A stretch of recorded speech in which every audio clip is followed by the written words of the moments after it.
medicine.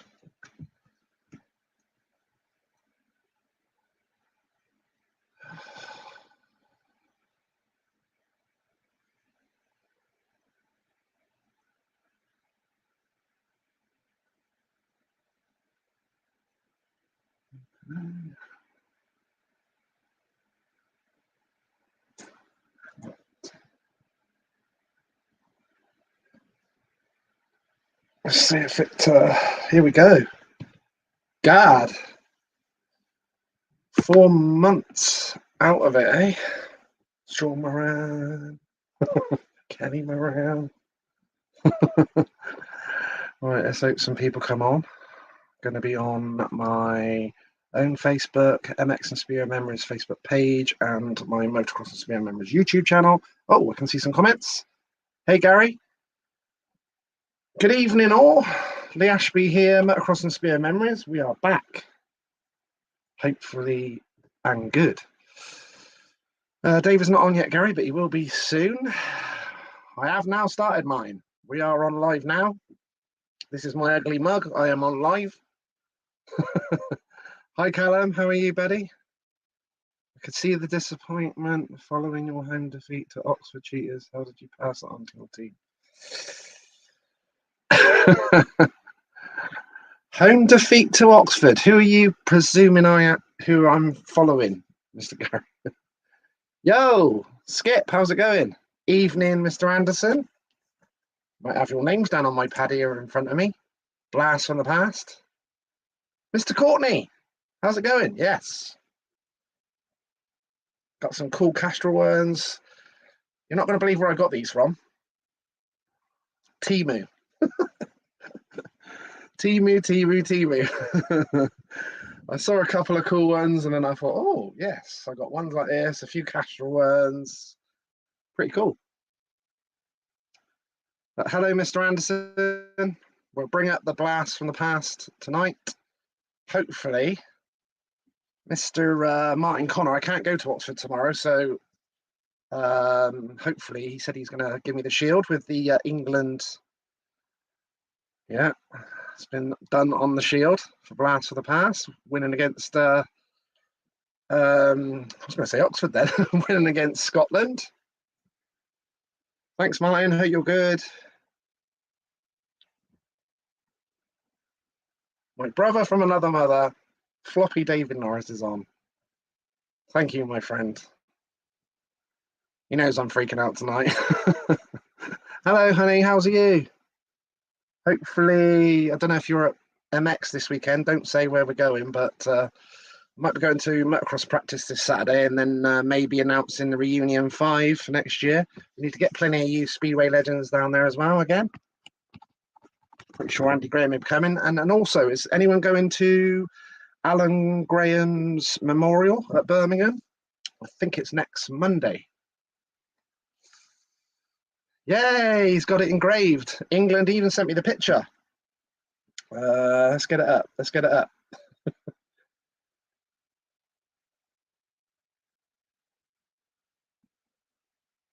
Let's get it up. Where did I get it? Oh, Martin sent me the picture of this. Look.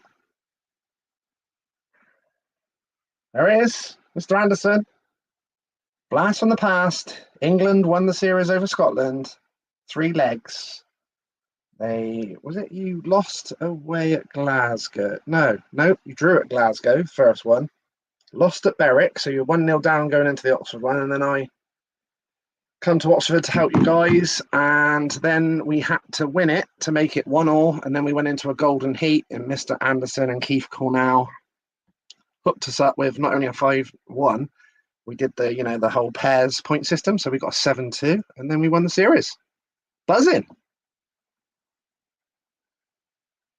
Alan was my engine tuner. Great man. Oh, awesome.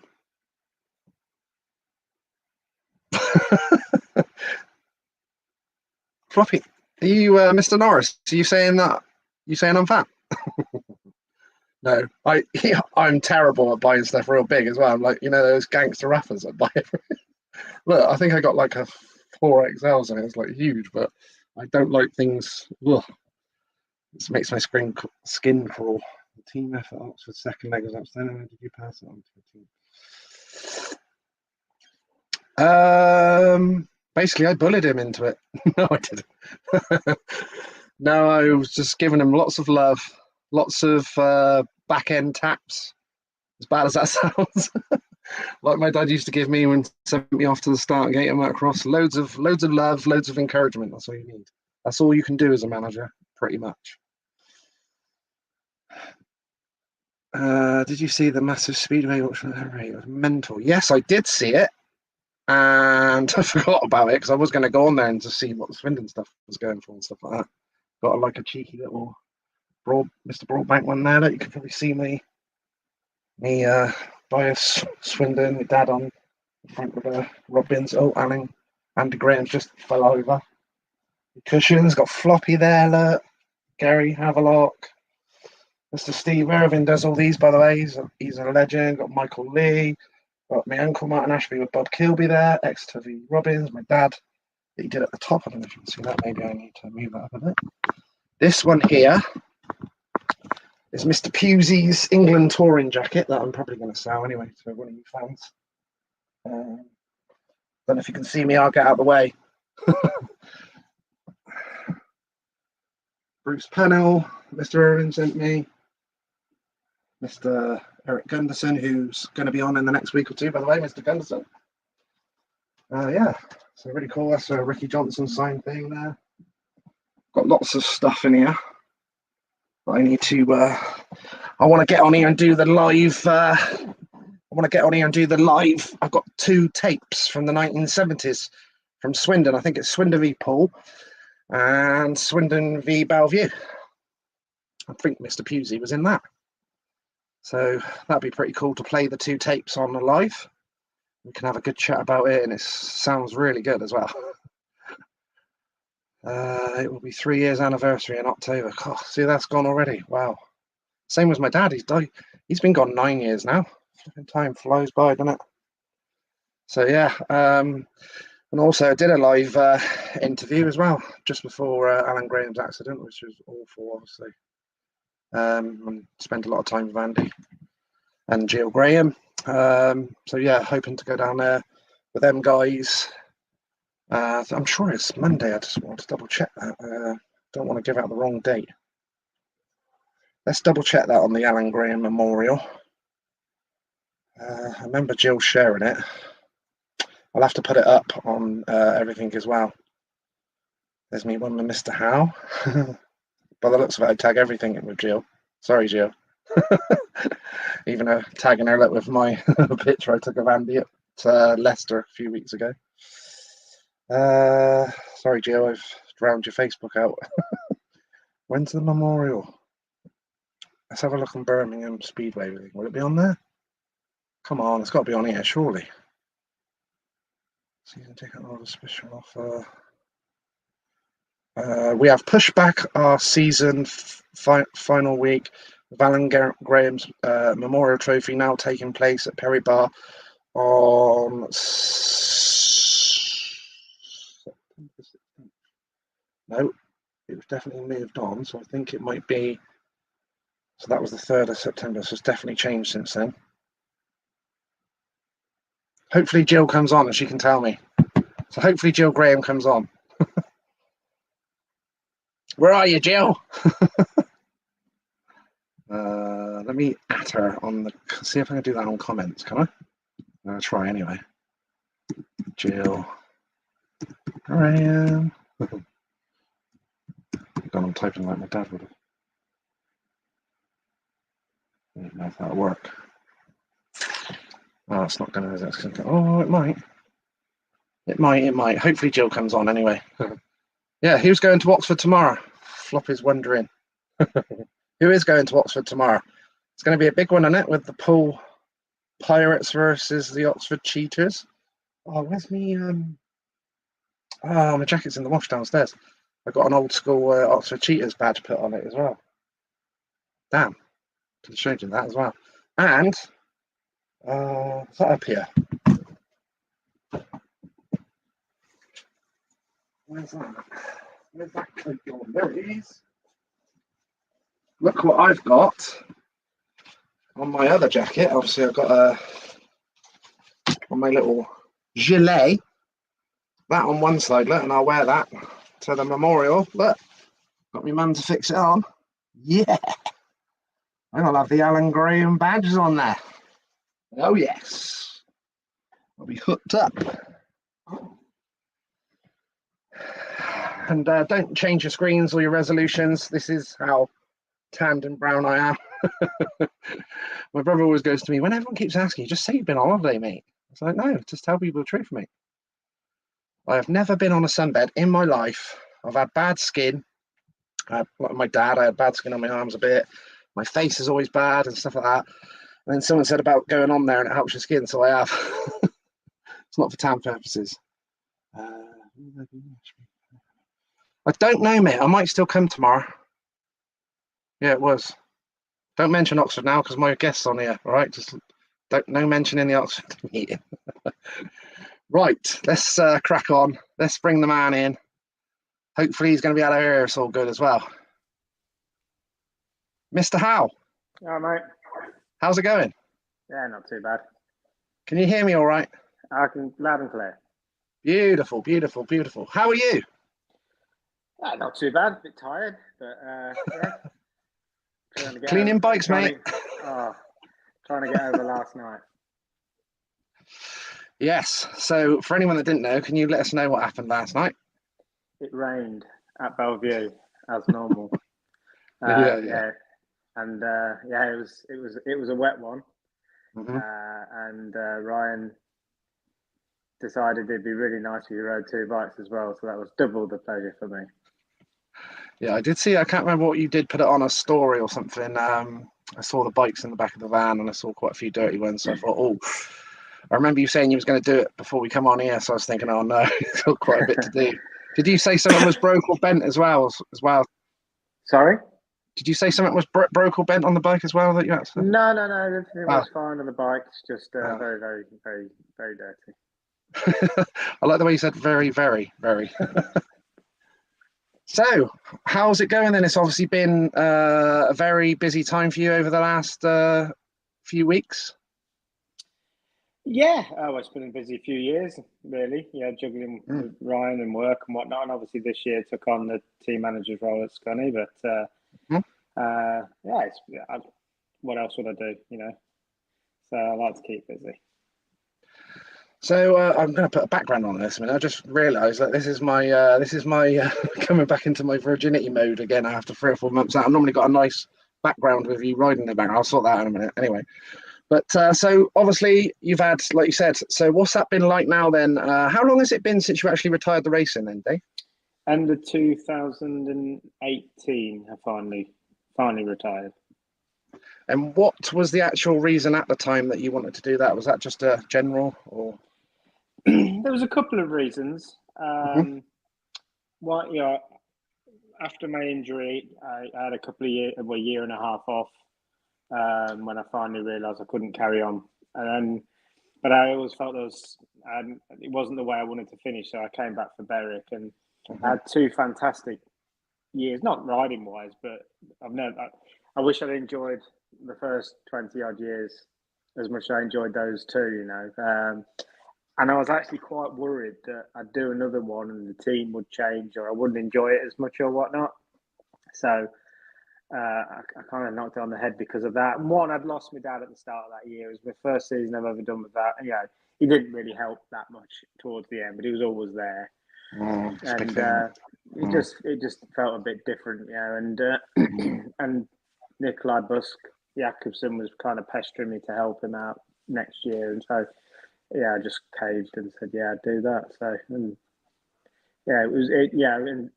when I packed up the first time, I kind of missed it. Like I say, I retired injured, but to be fair, since I've packed, I said I wouldn't ride a spare bike again. And I meant it. I'm not.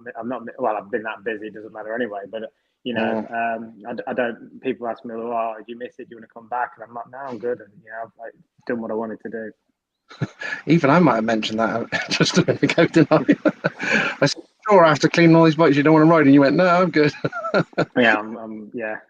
I'm seeing enough spare bikes recently to last me. So, who have you been helping over the last few years then? Obviously, you've been being on the other side of the fence and mechanic. Have you always been into the technical sides of things, Dave? Did you ever do your own bikes and engines and things like that? Or how did you get I've into that side? always done my own bikes. Okay. Probably one thing that hindered me the most, one throughout my career, that I never really took anybody on. Hmm. I'm quite capable of doing a reasonable amount of my own engines as well. Not that I did or do. But yeah, it was just a natural step for me, to be honest. And I enjoy it. And I've been very lucky that the last 5 years I've been with Ryan Douglas, Hmm. and we just work as a partnership. You know, it's very easy. We never have any wrong words or anything like that. So yeah, That helps. quite happy with. I'm stuck with Dougie. I've tried to get rid of him a few times, but he won't let me. That's funny. You just said the same about you when I just spoke. So have you been enjoying that side of things? Obviously, it's hectic, isn't it? You're here, there, and everywhere, and God knows what else. And Yeah, it is busy, but you know, people ask me, "Oh, do you enjoy washing bikes?" And not particularly, but I do enjoy the outcome. But mm, I say it's the next best thing to riding, especially when you've got a rider that you're with constantly. You're not just helping, you know, random people. yeah, Um, you I race, not race through him because I've done my racing, but when he's riding the bike, when he wins, I'm happy. When he does bad, I, you know, get down. And yeah, so it's the same. And I get nervous. It's the same as when I was racing. So it's the yeah, same as racing, but I don't pay for it. I don't have the pain. It's, you know, I just have to wash the bike. yeah, yeah. So if you've always got on well with Ryan, and does that, like, obviously you did the mechanic side, and obviously now you've done the managing side as well. So what's your take on that part of the sport as well? That's a different thing again. You know, I thought Here we go, when background. I kind of came on board with Ryan, it was probably, yeah, as a mechanic, obviously, but especially with him being at Wolves, which is a track he probably openly admit it wasn't his favourite. So I Mm, kind of helped him, yeah, quite a bit around there, and a bit of training and, you know, tips and whatnot. But then, mhm. last few years, Ryan's took off to such a level. You know, he's Flying, yeah. well above me, so he doesn't need that anymore. But I felt like the team manager side would just be having like seven Dougies, but it doesn't. Yes, it is, but you've also got seven different personalities and Mhm. whatnot. So it has been a learning curve. Yeah. Yeah, but yeah, the lads I've been with at Scunny have been brilliant. So was that when you finished racing? So the mechanic side of things and all that wasn't ever a plan. It was just like you said, a couple of riders were chasing you up and It, asking you. I was the mechanical side. I was at Leicester watching a meeting, and Busky was guesting, I think, for Riot House, something like that. And Yeah. I just noticed something on track before his first ride. He was my teammate at Berwick, obviously. So I went down to the pits and said, "Oh, blah blah blah." I ended up staying there all meeting, not particularly with him on the bike, but again helping and, you know, yeah, because as an ex-rider or as a rider at the time, you see things, what's happening. Yeah. And then a couple of weeks later, he said, "Oh, I need a mechanic down at Poole. Can you help me?" So I went down to Poole, and then I did one at Somerset. Well, we were still teammates, obviously, but just kind Yeah. of just went from there. Yeah, and I never didn't really intend to become a mechanic. Mm. It was just a very natural progression. So that's obviously a good thing as well for whoever you're helping, obviously Ryan as well. But obviously where you've been a rider, you can see the conditions, setups about conditions and all that sort of thing. It's got to help overall in general lines, etc. Like you mentioned before. Yeah, I mean, like I say, with Ryan now, he's riding at such a level. I mean, like I said, the British version of Ryan we see isn't Ryan was made for Poland and those kind of tracks, but he's Mm. still riding at a very high level over here, and he doesn't particularly need my help now. But you know, when you ride and you see things through the only through the goggles sometimes, don't you? And when you're standing Mm. watching, you see things from a much bigger perspective. So I can kind of help him in that, aspect. But I think I'm more of a sounding board at times. So at times he's very good at knowing what he wants and what he wants to feel. So quite often we just bounce ideas off each other, and I'd say it seems to work. There you go. As Sean Courtney just said, top man from your ex-mechanic. he did. I'm sure he's still got his green overalls, but he actually, in my last ever maximum I scored for Berwick, he was my mechanic that night. Cause my mechanic, I think he was on paternity leave, so Sean helped me that day. Right, that's why he's got that comment in. Is that just looking here? Skip Donohue's just put, did David practice at Peterborough in 1995? I think I raced him one weekend and he wiped the floor with me. Yeah, I started riding midway through '94 at Peterborough, so yes, I would have been there in '95.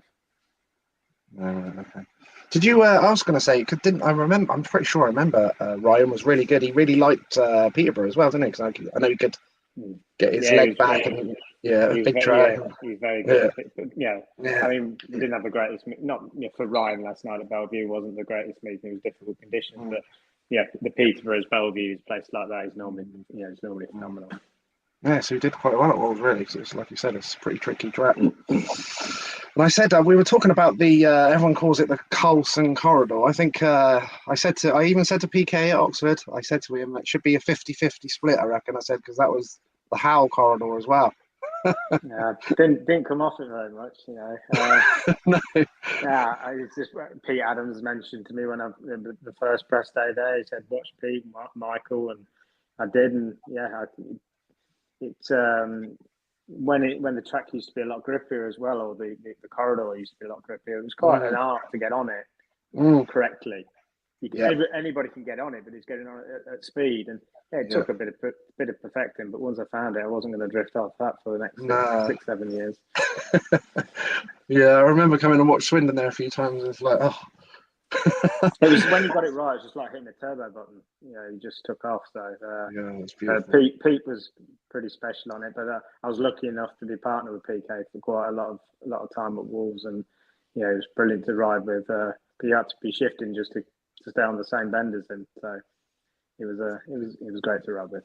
Got another British legend on here as well. Look, Mr. Floppy Norris has just come on as well. I will speak to him a lot. He's just put David was faster around Peterborough before the meetings at 14 than every Eastbourne Eagle in the meetings. True story. Yeah, but there's no point being fast at 14. I mean, I went to Eastbourne plenty of times, and I don't think I got near Floppy much. I think Floppy liked Wolverhampton as well, didn't you, Floppy? Yeah, suited him as well. I think it suited him. I think he liked it there as well. There's an old school one in the background. Oh, Skegness. I've got quite a few pictures on here I'm going to share. But yes, right, let's get into some of these questions that I've got then. So taking it back a little bit, how old were you, when you first got a bike? What bike was it? How did that all happen? It would have been 9. It was a 125 Honda. I don't remember what the actual bike frame and everything was, but my dad was still riding grass track at the time, and I must have been pestering him for years to get one, and he finally gave away. And I remember it was Bristol grass track, Roger Taylor, RTS. We bought it off him, and he brought it, and I think I sat on it all day. And Dad managed to get me. It was on a speedway bike riding after a meeting on a grass track. So that was pretty an experience. Don't know if we're supposed to share this, honey. David, I will never forget the grass track where I needed you to sign a document. Got Joanne to sign it, and then you're beautiful. What documents are we talking about? I don't know. I was thinking, God, Jesus Christ, you don't sign him under it. It has to be the Masters qualifier in Cornwall then, because my daughter was born the next morning. Oh, wow. So you can't forget that one day? No, she was nearly born in Cornwall. Oh, God. Too far down there. Yeah. So how old is your daughter now? I've seen some cute pictures of you. I've got 3 daughters myself. How old is she? 13 now. Oh, it's terrible, isn't it? Yeah. I didn't realise how old I was until I saw your photos. So thanks. Yeah. Start looking through them, thinking, bloody hell. How long ago was that? 10 years. I was like, yeah, it flies by, doesn't it? My youngest is 11, and obviously if yours is 13, they're going to senior school, and all the stuff that comes with that. Yeah, I mean, I mean, we've only got the one, and our life's kind of getting pretty easy now because Ava looks after herself. So me and Joe are like, do what we want now. Redundant. Yeah. In a good way. I think tonight, Joe was cooking over some food, and Ava came in and tried it. Said, "Oh, you're doing this wrong, Mum. I'll finish it." And she's pretty self-sufficient. So yeah, they're all ahead of their time now. Let's say, aren't they? Just money. Yeah, that's not it. Self-sufficient with that yet. No. Do you get the texts like I do? I was doing commentary at the weekend, and my daughter was going, "Can you just send me £10 for Mackies?" And I'm like, "Oh my God." They'll definitely message you for stuff like that. Right, who's this? We've got 60 seconds of Stevens on YouTube. Just put, remember when we tangled David at a Cotswold schoolboy meeting? Joe Stevens. I know Joe. I remember Joe, but I don't remember that incident. You'll have to remind me sometime. But I do remember tangling with the rider at a Cotswold golf club. I'm pretty sure it wasn't Joe. So I don't know. So is that the grass? So that's the grass track, is it? That'd been junior grass track, yeah. Yeah, Did it for a couple of seasons, but. Right, okay, yeah. So I used to race muck as well. Did you ever do any other motorsports as well when you were younger? Did you ever go on the motocross or anything like that as well? No, just grass track.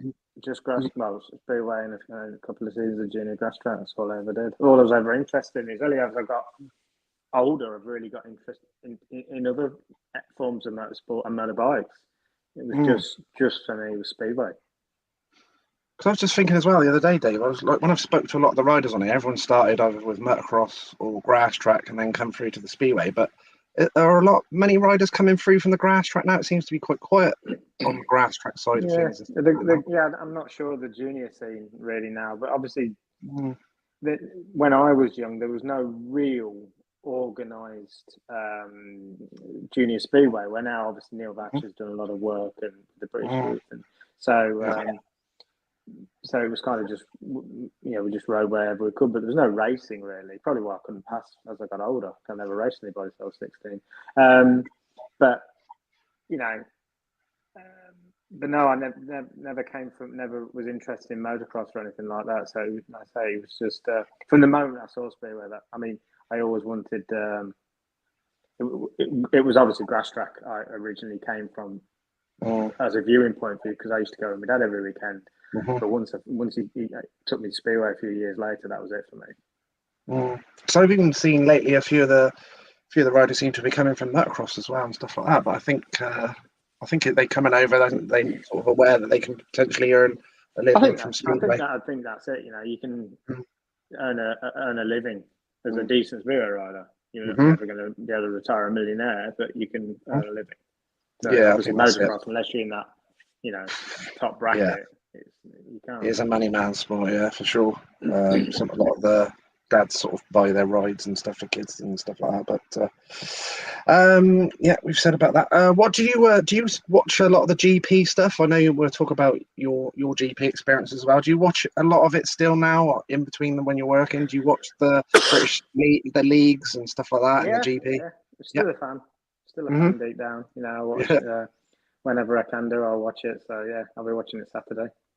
Who's the riders that get you off your seat then and sort of excite you when you're watching them?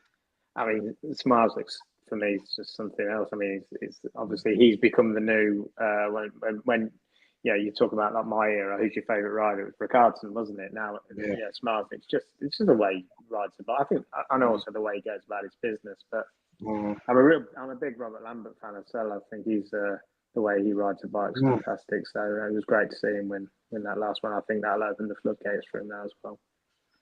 Hopefully, like you said, hopefully now it gives him that little bit of extra confidence. The floodgates are open, and it could be definitely challenging next year. Hopefully, what do you think about? I'd really love to see Emil and Laguta and stuff like that back in. I know he didn't get to defend the title after winning it, which is obviously taken a bit of competition away from Mr Bartos, but I'm sure he would have been there or thereabouts anyway. But definitely would love them two to come in. I don't know what the situation about that, all the political side of stuff is, but I've seen a lot of talk of it online. But obviously without getting political, I mean, Emil and Artem are Polish citizens. Whether you agree or not with with them being banned, I think by now, I don't think they've deserved that. But whether Emil would come back into the Grand Prix now is a different thing. But I know my wife would be very happy if he did. But I think, I'd love to see them back. Yeah, I would. Yeah, fingers crossed. We'll see how that goes. Oh, we got another legend as well, Mr. Colin Richardson's just come on. I know he's in Dubai, but good evening from Dubai, Lee and David. Yeah, he's got a talent like this all the time.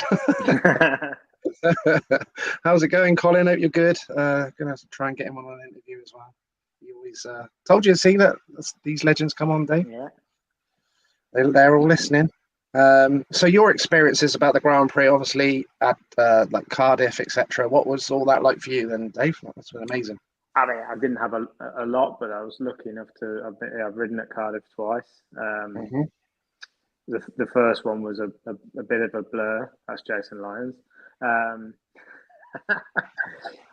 But the first one was a bit of a blur, and it was in the era of. Wrong one. There you go. Yeah. Oh, yeah. It was in the era of. That's me.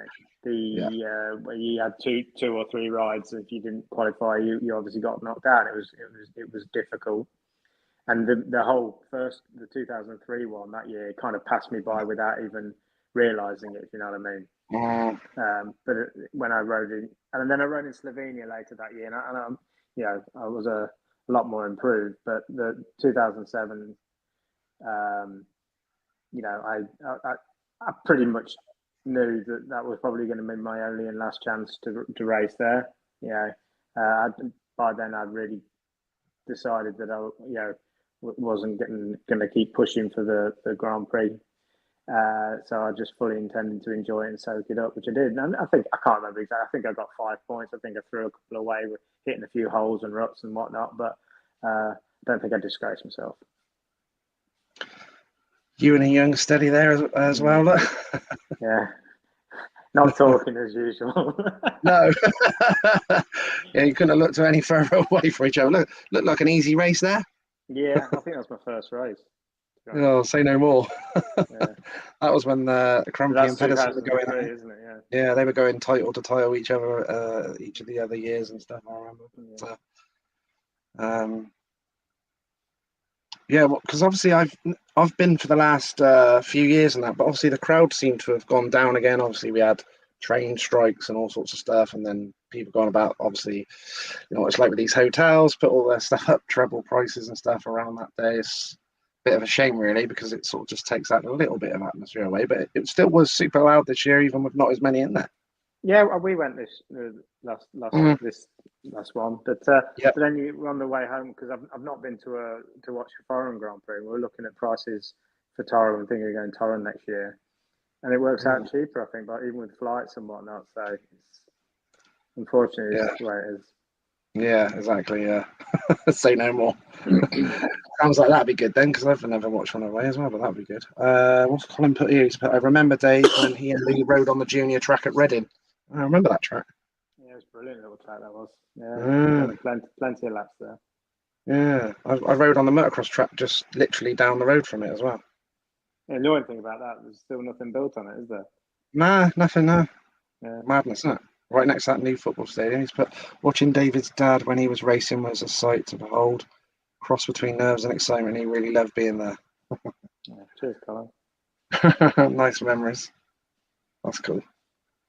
Did you prefer when you raced, Dave? Did you prefer to be part of a team? Did you prefer the individual stuff, or did you just like both the same? What was your preference? Much prefer being in a team. Like I said, but leading on from what I said, by the time 2007 had come round, I was really knew I probably wasn't good enough. B, didn't have the financial backing, and C, didn't really love the individual stuff. And I was fully involved in the team environment by then. So that's kind of, it's what I've always enjoyed the most. So it's kind of not just the racing, but the whole build up and being with the lads, and that's what I enjoy more. I've got some. We'll talk about your teams you've been in. We've got some young bits here. Peterborough 98. Yeah, I think there's a phone on that one. Who the hell are those guys? Ross Brady. Yes, and Mr. Allen as well, isn't it? And Philippe Berger at the back. Oh yeah, good spot. Is that so? How old were you Reading, guys I think then? How Reading. old? We're 16 there. Ross might be Oh, 17, but yeah, we're 16. proper young as well, then, aren't Yeah. Told you, you made me feel old. he? Sorry, mate. We do take it back a little bit. There's that picture that I have got in the background as well. What was your Yeah. memories of this the Skegness Well, season? I think that might be the very first ride around Skegness because Oh, myself right. and my dad helped build all the fence and everything Yeah. and the build up to it. And Mhm. I was 15 there, and they let me go around as the first ride. And I did think it took to about heat 5 for my track record to get broken, so I was quite pleased with that as a Nice. 15-year-old. Yes, of course. Because I remember you didn't you won the British Under-21 Championship as well, didn't you? I remember that. Yeah, to 2000. Oh no, I am a little boy there.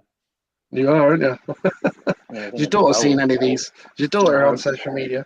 well, she is, but I hope not. Yeah. Dads are not cool enough anyway, are we? Nah, That age. I'm not. We're not cool enough anymore. I But yeah, I remember never that. Yeah. professed to be. Exactly. Yeah. There we go. Yeah, that was when I won the British Under 21. Yeah, See, there you go. Lee was world under 21 champion at that time. Yeah. But I think I caught him on a good day. I think he was testing some new engines out, and yeah, because he was by far the best under 21 rider in the world at that time, and I think I caught him on a good day for me, not so much for Lee, but yeah, it was nice to win. Yeah, for sure. That, like you said, that was pretty stacked. I got to meet Paul Lee because he come and rode in my MX reunion, the first one. That was pretty cool. He come and rode. He does a bit of motocross and stuff. Yeah, it was a celebration as well. Yeah. Good memories. Yeah, it was a long time. Like I say, long time ago. But yeah, it's always nice to win these things. The under 21 really wasn't. I always wanted to obviously win them and do well in the world finals as well. But it always felt like you got a ticking clock on above your head. And every little mistake, it was a year gone. And but before you know it, you're 21, aren't you? Yeah. It's probably why myself and Simon didn't get on at all when we were young. I can't think since we were 21, myself and Simon had a single issue, but we both wanted to win. We'd something had happened in April and one of us would knock each other off or vice versa. Something had happened and we'd fall out and then we'd spend all year kind of tiptoeing around each other. Then we'd be all right. And I remember we were in Australia, we ended up hanging out there and everything was great. And then poof, April again, bang. But after we were 21, I can't ever remember having a wrong word or anything but good times were steady. So I never really enjoyed the other 21s. Yeah, like you said, that totally makes sense, doesn't it? And like when things become competitive, things change. Yeah, and we did. Like I say, there's a few years when we didn't get on at all. Yeah. And say every April, the British final would come around and it'd all go wrong. And and most times I was on the wrong end of it. So Still some good memories there. Is what was that for, Dave? I see Dremel and that's the World Under 21 final. World Under 21. But yeah, I never had a really good run in the Under 21 finals. But that one, I was really happy to get on the podium, obviously. But I probably should have. I'm not saying I should have won it, but I could have won it. I threw away two points, one to Lucas and one to Kenneth Pierre. When I should have. I should have clamped Kenneth down harder in the first corner. I've made a good start and I left the door open and he passed me. And in a race against Lucas, I made a good start and I tried to row across the corner and he read me and cut back and deserved to win the meeting. But yeah, I probably, if I was going to win any, it would have been that day. I was going to ask that. I've got a question of that as well. Is there any been any like regrets of something you feel like you should have won potentially? Because there's been some mega legends that have won the Under-21 world title, for instance, hasn't there, over the years? That's for sure. It's always been stacked. Yeah, I mean that's the only one I ever came close. And like if I look back realistically, I think I got 12 points. I think I got 12, and I probably should have scored 14. I threw two, definitely. Whatever. I definitely threw 2 points away, which either would have. I think if I beat Lucas, as I was in front of him, it would have definitely either put me in a run-off or I would have won the meeting. But I made a mistake and Lucas didn't. So, but none of the other World Finals even came close. I mean, my first one, I broke my wrist, so I didn't ride in it. I broke my wrist 3 weeks beforehand. The second one in Voyens, I finished 10th or 11th. I was very average, far too nervous. The next year in Gorge, I crashed while leading my first ride, and that was all she wrote. And then there was Slaney, and then my final year, I broke my leg quite badly 4 weeks before the World Final. I rode, but I was on crutches in the pits, and it was my right leg as well, so I struggled. Weight side of it, yeah. So, it's no point looking back anyway. I was just saying that one in Slaney. If I'm honest with myself, I should have done a little bit better. Skip's just asked you, did David ever ride the Evesham grass track in the 90s? No, but it was the first ever grass track I went to at Corporation Meadow. I'd have been 3 years old. And fully enough, last year, me and my wife went out on the bike and we went to Evesham and called at Corporation Meadow to have a look. And I vaguely remember it, but it wasn't going when I was. I'm not quite that old.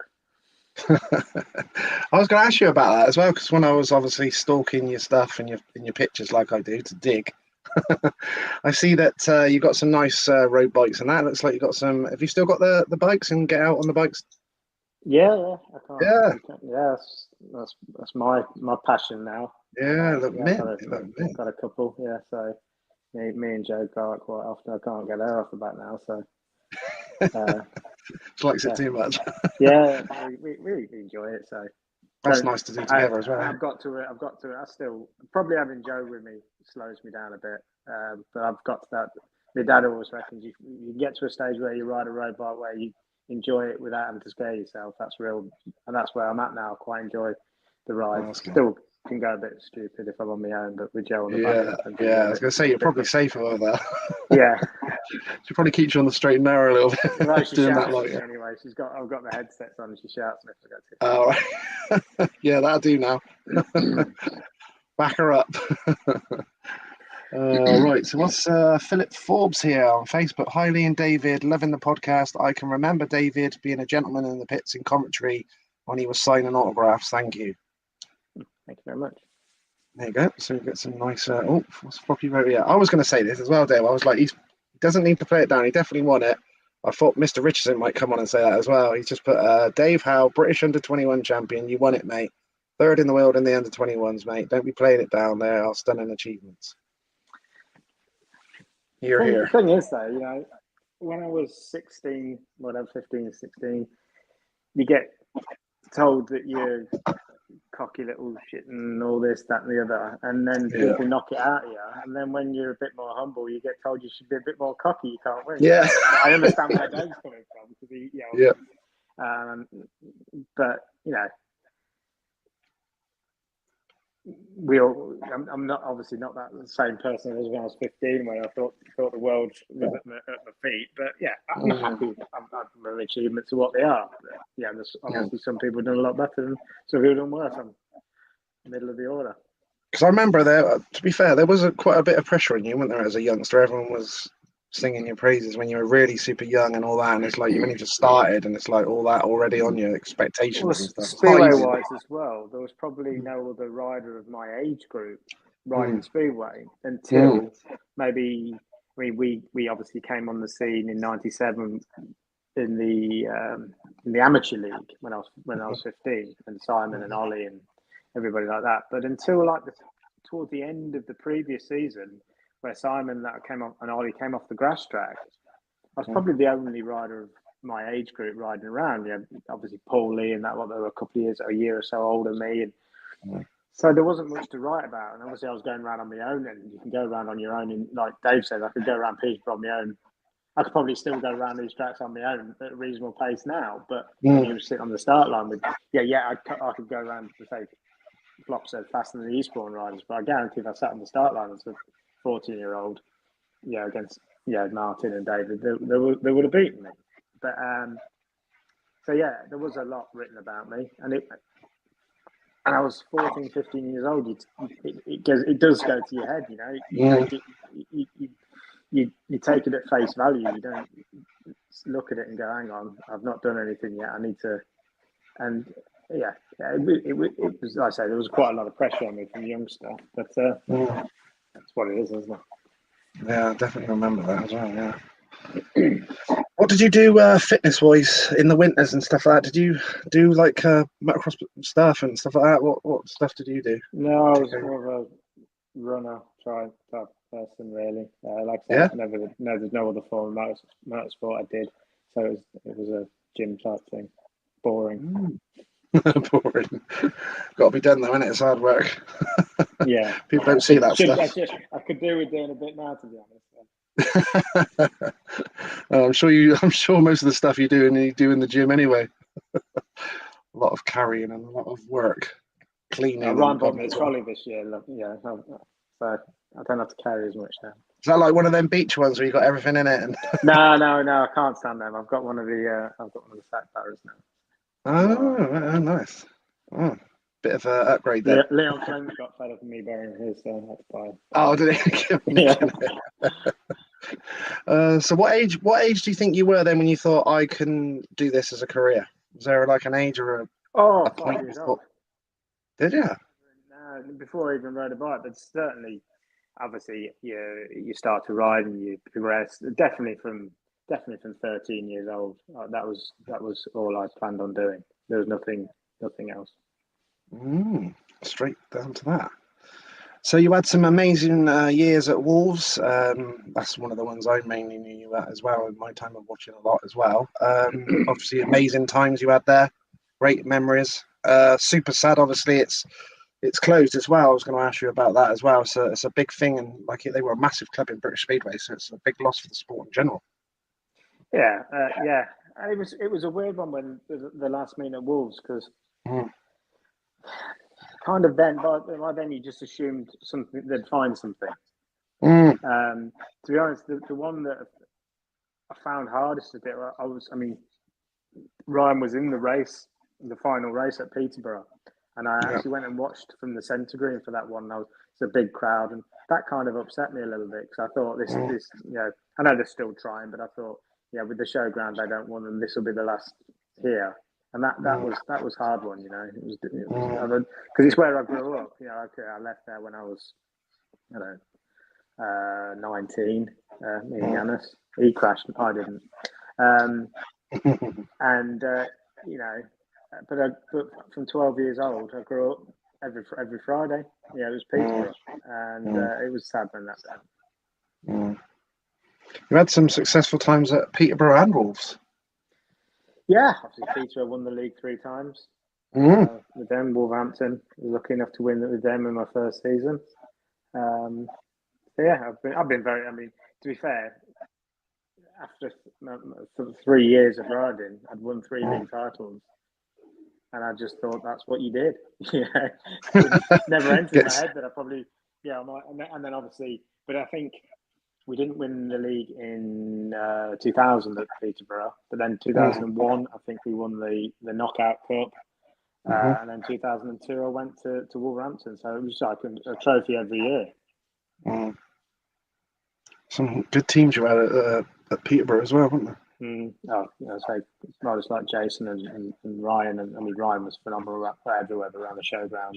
He was the kind of, when I was young, I just idolised him, So, there's some great riders. I look happy there, don't I? Oh, brilliant! So you had did you enjoy the track there? Obviously, it was a totally different track to Wolves with the tricky track. I always sort of put you in that category of being good on the tricky tracks. And but I loved the old Peterborough. And so up to end of 2000, it was 2 meters narrower than it was. Yeah. And then they said they were going to get the World Under 21 final for obviously I was still a Peterborough rider, but Simon was still connected with the club and whatnot, and but they had to get it FIM spec, and they widened it, and I did my first ride at press day. I came in and said I absolutely hate this track. It's not Peterborough anymore, and I never liked it after. So, it just took away what my version of Peterborough was. Narrow down the straight, use the wheel over the grass, use it. And it made it a better racetrack, don't get me wrong. There's been over the years some fabulous racing there, but mainly not from me. I was going to ask you about your foreign ride, and I know you did Poland and Sweden, and Mr. Stephen Zetterwall at SIA put about, do you remember your time back there in 2003, 4, was it? You just put in there? Again, I think Eskilstuna, my first year there, I think we finished second in the playoffs in the end, but that was another year when I was finding myself. I think we won the league, but not the playoff final. So it was a fantastic. At the time, the stadium was fairly new. It was a brilliant place. Yep. Skip's asking. I've got that down as well. Skip, you're nicking questions. Here's the classic question: who was David? Did you do any of that yourself as well, or did you actually have dirt and tuners? Not as I got older. Didn't. Couldn't. Like I said, when I was younger, I could do a little bit, but when I first started, Graham Jones did a lot of my stuff, and then I moved on to quite a few years with Klaus Lausch in Germany. And then towards the end, it was Sean Wilson over here. Nice. Got Simon Lee here. Just put evening both. What did you make of the Newport track and from the Welsh Valleys? I love Newport. It's one of my favourite tracks. It wasn't always nice on a Sunday afternoon when you get down the back straight and Neil Street was watering the corner as you were riding down the back straight, and Street he was there watering bend 3. But I've had a lot of success there. Obviously, the New Year Classic, I managed to get that I think 3 times. The Welsh Open I managed to win, and I think the Prince of Wales I won 3 times as well. So it's a good track for me. Yeah. Right, I've just put. Did you like any of the indoor stuff as well? I know they did some small dirt ones, and what about the ice racing and all that sorts of stuff as well? Did you do many of those ones? Yeah, I did Telford quite a few times, and I always enjoyed it. Did one in Germany on the ice as well. Didn't enjoy that. That was a different experience to Telford, but I did Brighton a few times. And when I say me as a rider, I'd go to the opening of envelope. If somebody says, "Do you want to ride?" I'd ride. I'd open meetings any time of year I was there. It was always me, Kev Doolan, Lee Lanham. We'd always turn up. Yeah, I've got some. Here we go. Right. Yeah, Telford. I think that's my first. I just joined Wolverhampton then as well. Yeah. I remember there was some specialists going on. Do you remember it was like Andy Campbell, a few of them. Wayne Broadhurst, obviously. Yeah, Wayne Broadhurst. There was quite a few of them, weren't there? They loved it. Yeah. And towards the end, obviously, Smolinski was pretty dialed in down there as well. Yeah. And I think before that, it was like Jan Anderson and a few of the Swedes. Loved it. I think they did a bit of practicing when they went home on the old lakes and stuff. That's it, yeah. Here we go. Here's one of... That's my first year in Sweden. That's on the island in Bizarna. But I rode for Linköping. So I was 18, so to break into Sweden, I was lucky. Jan Anderson, who was my teammate in England, got me a team place over there, so it was great. The tracks wise over there, Dave, how different were they? We get to see them obviously on the TV and stuff like that now as well, and see the Swedish League. And what were the tracks like compared to the British tracks? Well, a lot of the tracks you see in Swedish League now, like obviously they were racing then, but at that point I wasn't in the Division 1. But you've got Kumla, and then there was obviously Vetlanda and places like that. They were really big tracks, big round tracks. But a lot of the tracks then they were really nice. They were a little bit bigger than British League, but it was pretty much 2 straights, 2 bends. Nice bit of banking, nice round corners, and they were really really lovely to ride. Did you guys always did you personally yourself, when you get on the front of the It's always probably good for sponsors and things like that. Was that always good to get on the front of the magazines and things like that? Did that mean anything to you boys or not? Yeah, I think any rider's not happy being on the front of the Speedway Star is lying, to be honest. Yeah, it's nice when you open it up and there you are. Yeah, it was always nice. I've been lucky to have a few. Quite a few, yeah. I've found quite a few of them. I've went through quite a few of them. Yeah, I know I had quite a few of them. There's another one as well with a crash track on it. Well, there we go. I think that's when I retired from the injury. That one. I was going to ask you about the grass side and stuff like that. So, did you enjoy all that side of stuff as well with that? Well, it's funny you talk about the motocross and fitness. And, yeah, that's really what grass track was for me.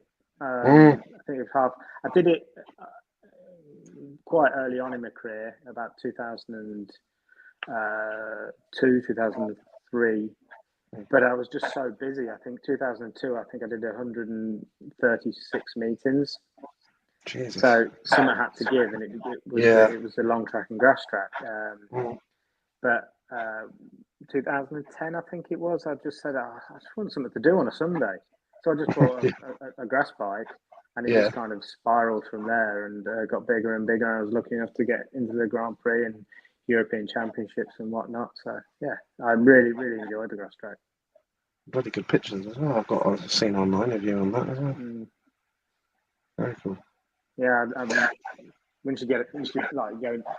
I mean, I did a couple of seasons full tilt in Britain. Yeah, that's not so much fun in Britain. But once you get into the French and German stuff, it's a different level, and the tracks are beautiful. So once you ride those things, they kind of spoil you everywhere. Yeah, I see the. Oh, here we go. So this is what the norm is now, dealing with all this. Yeah, that's Dougie's stuff.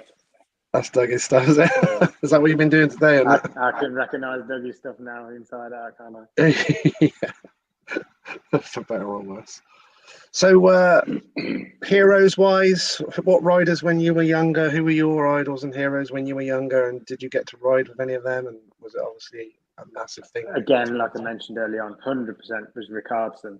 The first time I met Tony was, I think I just started. So it'd be end of 91 or start of 92 maybe, because Ross Pagano were over doing a pre-season, and I was riding at Mildnor, and for some reason my bike wouldn't start or whatever.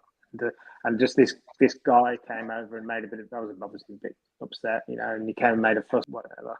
But I just remember, I didn't know who he was, but I remember his sponsors on his legs, on his suit, and it was Tony. And from then on, it was just Ricardson for me. Wow, was it? And I think that's that cool. must be the 90. It must have been that would the year he would have first broken on the World Final in Gothenburg. Then, so but I didn't know who he was. Bloody hell. But from then on, it was just for me. I preferred the older Ricardson before he was brilliant. I know he'd been world champion, but the 93, 94, 95 version of Ricardson was a bit ragged and a bit spectacular. When obviously the better he got, he smoothed out. He was a bit of a gating machine.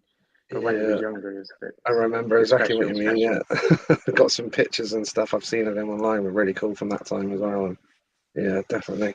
I know exactly what you mean. Yeah, good times. That's why I'm on here reminiscing all the time. All right, this won't be easy, but what about a favourite all-time 1 to 7? If you could pick one, the riders that you rode with. But that I rode with or rode against. Rode with. Okay. You're the manager. PK.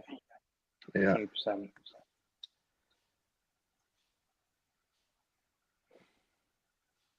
I think I have to throw Michael in as well then, because I was partner with Michael for a whole season.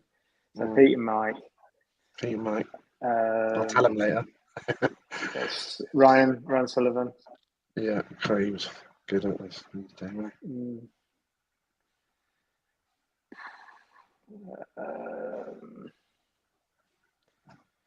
So many. It's hard to pick from. I'm going to go completely the other end of the spectrum from those three now. I'm sorry, mate, but I'm going to throw Kev Doolan in there. Yep. Did you race with him at Berwick and all that as well? Yeah. We actually, I didn't have an engine. I only had one engine when I signed for Berwick, but he bought my engine off me when I was packed up. So we shared custody of it for half a season. I borrowed it for a few weeks, and he had it for a few weeks. It was shared custody. So anyway, that's 4, isn't it? Okay, Kevin Doolan, 4. Jan Anderson, Danish Jan. Danish Jan, yeah. Did a lot for me. So not going to put Steady in there. Sorry, I'm only joking. 5. It's only 2 more. Yeah. Going back to the Wolverhampton. Oh, Freddie Lindgren. Freddie, yeah. Time at Wolves.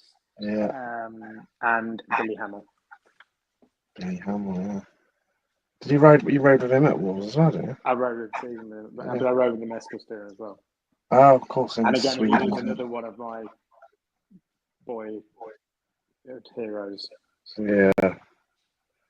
Yeah, he was definitely one of my favourites as well. So that you can imagine, he rang me once on Facebook and I shit myself, to put it mildly. And I was literally it can't be. It must be an accident. If you actually look at towards the end, 2012 onwards, my Kevlars, the jigsaw design, that was from Billy's leathers in about 92, 93 at Cradley. He had them on his shoulder, and that's where I was. Do you know what? I've been looking at that jigsaw thing. And I think, I wonder why you did that. I was going to ask you. I think I sent Chris Johnson a picture and I said, something along these lines, and it just went from there. Interesting. At the time, I had a big Troy Lee eyeball down his leg. That's so cool. So cool. Yeah, all that the shoey was really nice and all that. Yeah, he looked super cool, didn't he? I loved looking out for his pictures when I did his interview. It was really good. Loved it. Was there any certain bikes or engines you rode over the years? Bit of a favourite, because I've heard a few of the riders had nicknames for engines and all sorts and stuff like that. Did you? Yeah, I named all my engines were named, but I was dabbled with a Jawa a little bit, but I was always GMs. So, but they all had names. It was quite just easier to identify. One time, I think I had like 10 engines, so it was easier just to. What was it, Dave? Was it family names, animals? No, it was always people who were famous, people who were... Oh, right, okay. Yeah. So you had like an Alvis engine, stuff like that. I remember it was the only one I ever cried over. I broke a conrod on Cheryl in Sweden. Cheryl was a brilliant engine. Cheryl was a brilliant engine, and snapped a conrod in Sweden. I did have a little tear over that. Not because of the money. Well, it was the money, but she was such a good engine. Bit of both. My wife often says, "Why didn't I call one Joe?" I said, "Because it'll have every flower and it'd be slow." So I never had a Joe. Oh, love it. I was going to ask you as well. Who was the biggest influences on your career? PK, I think. Yeah. Because very much like me in my mindset. It didn't matter where I was racing, for or against Pete. I could walk up to. I remember I missed practice in a Grand Prix qualifier in Hungary once, and I walked up to him and said, "Pete, what gear are you running?" Whatever. I remember in a Swedish League match, I needed some clutch springs. He was running for Capano at the time. Yeah, no problem. He said, if I'm not good enough to beat you, I'm not going to lie to do it. And like I say, obviously I rode with him for a long while at Wolverhampton. And he just spent a lot of time on flights. And same as Crumpy as well. Me and Crumpy used to fly out of Birmingham every Tuesday morning, and I spent a lot of time with Jason. And you can't help but learn off them. And they had great times over. Awesome. What about what were your favourite tracks in the UK, and what were your not so favourite tracks? Not so favourite, Swindon and Eastbourne. I just couldn't. Don't know what it was about Swindon. I was hopeless. I do know I did win an internet poll for the slowest rider around Swindon to ever beat Lee Adams, and I won it. Did you? So That's a claim to fame. Lee Lanham was second, but I picked was it the victory. Yeah, was it? I think I must have been in front of Lee. Like when you chase behind a junior, You're not quite sure where they're going to go. That must have been me, because there's no way should I have even been on, there really. But no, Swindon and Eastbourne. I got better at Eastbourne towards the end of my career, but it was funny because it's actually, I think it's like 2 or 3 meters bigger than Wolverhampton. Yeah, I was going to say, I thought it just could never really get to grips with it. And also, I was racing at a time where you were racing against Martin, Dean Barker, Dave Norris. Yeah, you got one of them in every heat. And, annoying, aren't they? They were annoyingly fast around there. But my favourite tracks, Wolverhampton, obviously. In later years, I've got pretty dialed in around Scunny. And funny enough, Newcastle and places like that I loved. Did you? Yeah, always had really good meetings at Newcastle. Yeah, I really enjoyed it there. So many people say that. No, I don't think you got to ride the new shape Swindon though, did you? I don't think when they brought it in. Did have one wobble round there. Okay, what did you think? Was that any better? I guessed it for Leicester, I think, and I did. Yeah. I did it reasonable. Yeah. It wasn't embarrassing. Yeah, it was just I could never felt like I got enough power either, and especially like you got your racing, because back then the league. You look back at every era and you think your era is the hardest, but I think that 2002, 3, 4 era of the Elite League was pretty damn strong. Yeah. You look at the Swindon teams back then. You're talking of like Lee Adams, Lee Richardson's, people like that. Every race was hard, and if you weren't on top of your game, you were woe behind. So yeah, I did enjoy the new shape more. I will admit that. Thought you might, yeah. Use that as around on there. Skip's just asked me, did David keep any of his bikes of equipment? No. I've got a suit and my last helmet. Have you? When I packed up last time. Because when I packed up the first time, I think deep down I must have known, because I kept one long track bike and one speedway bike. Yeah. Just buried it in a corner, and obviously then I come back. But when I stopped last time, I just sold everything. I kind of wish I'd kept one. Yeah. But I didn't. But it was at the time. It was almost like to stop myself. Yeah. So that's all I've got is a. Dougie keeps threatening that I can have a go on his bikes, but does it? Yeah, his seats are too high for me. So. Yeah, it's got to be right, Dave, isn't it? Yeah, of course it has. What about Kings Lynn? What was I remember you having your time at Kings Lynn and stuff like that. What was again? You look at Kings Lynn. You go. It's one of them tracks. When you ride for them, it's different. When you ride again, and again that era when I was going to Kings Lynn regular. You got. I think the team was like Jason Crump, Lee Adams, and then Rick Hardson was there. It was tough. But when I rode there, I think it was a couple of months before my injury. I absolutely loved it. I was really dialed in around there, and I really, really enjoyed it. So it was nice to go there as a Kings Lynn rider, not racing against Kings Lynn riders. Yeah, because it was always normally quite grippy there, wasn't it? Normally, it was super grippy back then. Yeah. What about best and worst changing rooms in the British League? That's interesting. Worst changing rooms. I didn't ask that one for a while. Worst changing rooms. I've gone blank.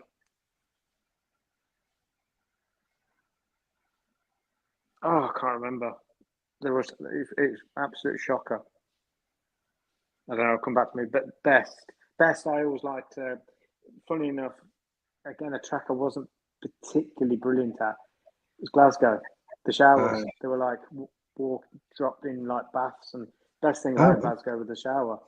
Yeah. Worst one. Scunny are pretty bad because Rob refuses to turn the hot water on. So yeah, I'm going to go with Scunny. He says he does turn it on, but he don't. I was going to say, so that's pretty grim there, going to the cold showers. Yeah, and it's not the warmest place on earth anyway. No, so you could do with it. So obviously we're talking about you just mentioned Scunthorpe as well. You enjoyed your time racing then? You said you liked the track and got that dialed. Yeah, and joined there in 2009 and 09, 10, 11 and the start of 12. They were fantastic. Yeah, probably the best I was riding a bike as well. The dropping down league and having lots more meetings kind of gave me more confidence on the bike and whatnot. And yeah, I mean, certainly towards the end of 2009, I got Scunny dialed in. To be honest, at that time, I was missing starts for fun, just so I could actually race people. And obviously, I carried on for a few years after my injury. Didn't do anywhere near as good, but yeah, I still enjoyed it. I still enjoyed the track, and obviously the club. I'm back there, now, aren't I? But yeah, it's a special place for me. So did how did that come about then? Talking about the manager thing, how did that come out? Well, obviously, I've been there with Dougie for 2 years. Mm-hmm. I think it was 2015 was the last time I rode there, and obviously then I disappeared from the sport for a few years, and obviously rode for Berwick for a bit. And 2022, Ryan signed for Scunthorpe. We did 2 years there, and when I realised he wasn't coming back, I just said to Rob, look, I kind of been here all these years, and then I disappeared for a bit. I don't want to lose contact with the club again. And he just fired back a message, well, you're team manager then. And that was it. Literally like that. Yeah, I was only going to be home team manager for a start, but I thought if I'm going to do it, I might as well have a proper crack. So it's like I say, it's one of them natural progressions. I've been there, say, what's it now?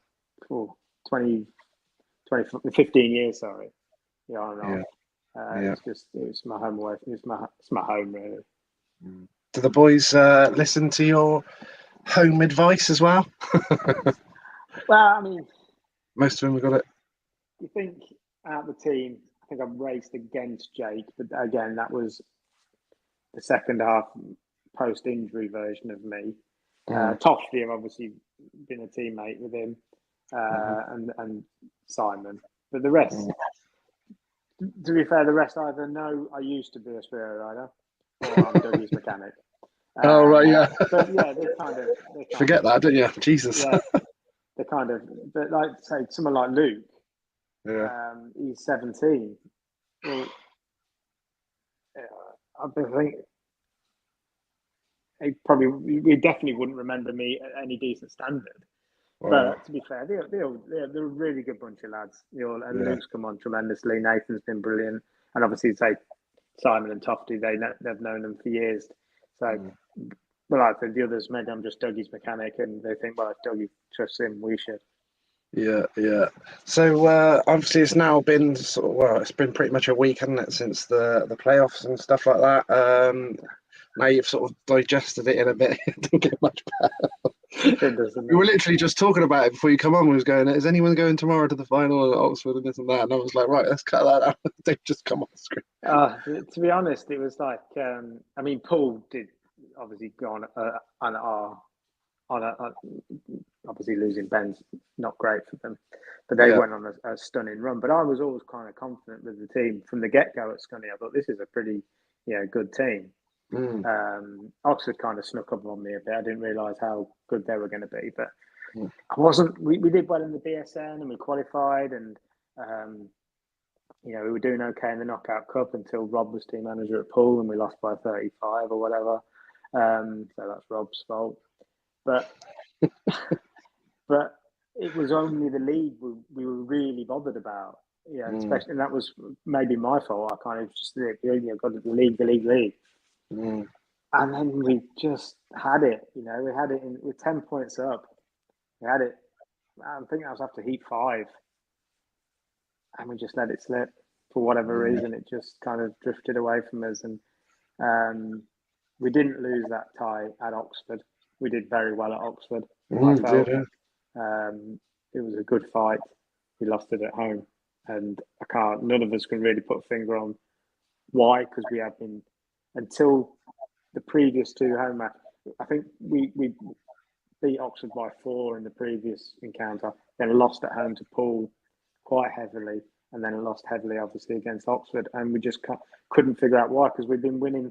I mean, I think we were 23 points down against Berwick. I mean, obviously Berwick and Poole are totally different teams, but it wasn't a consideration that we wouldn't get the bonus point or quality. It was right. We'll just do this, and we were. So to lose it at home was hard to take. Yeah, it was a shame, wasn't it? Will you be watching it tomorrow?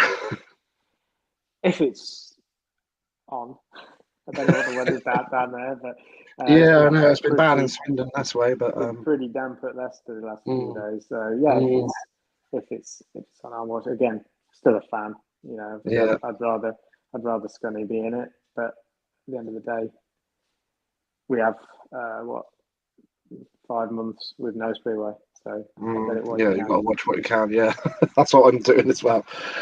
What was you going? I might as well ask you that as well. Who do you fancy to win over the two legs? I think you always want the team who knock you out to win, naturally. And I do think believe losing Ben is a massive. Maybe not so much at Oxford. I'm not quite sure how good Ben is. Yeah, but like Ben Cook at places when he came to Scunny was just absolutely stupid how fast he was. And he has really kicked on this year. Whether that knocks a bit of momentum out of the pool team, I don't know. But Midlow's astute enough to know what to say and how to get the best out of his riders. But I think Oxford have got a little bit about them at the minute, you know, especially around Oxford. You know, people like Cameron Heaps at number 2 doing fantastic. Trump card, Colleen down at the bottom end. If you catch Paul on a bit of an off time, you say how they can cover for Ben, I don't know. You never know. But again, Paul, we rise like Richard Lawson in there. They're always going to be rock solid, aren't they?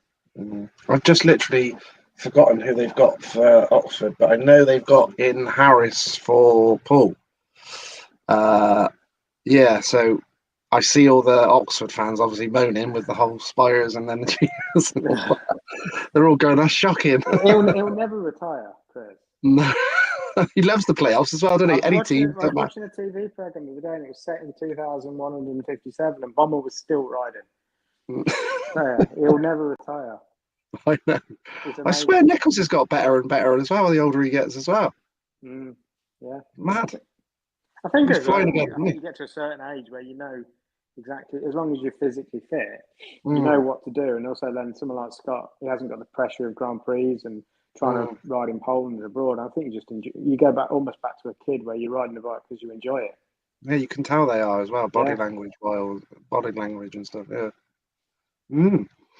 Very, very interesting bit. Bomber, whether he's in the playoffs or not, he always ends up in the playoffs as a guest or something.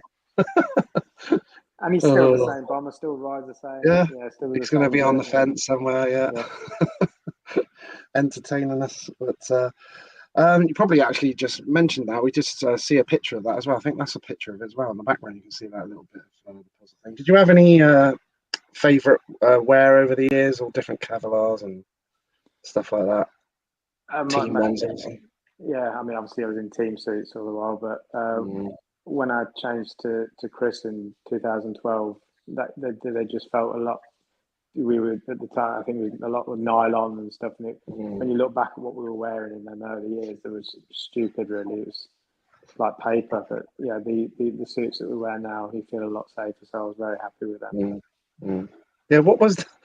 Those ones where they were like Lycra? Did you wear them ones? No, I think that was the year before I started the Wigan, just the as well.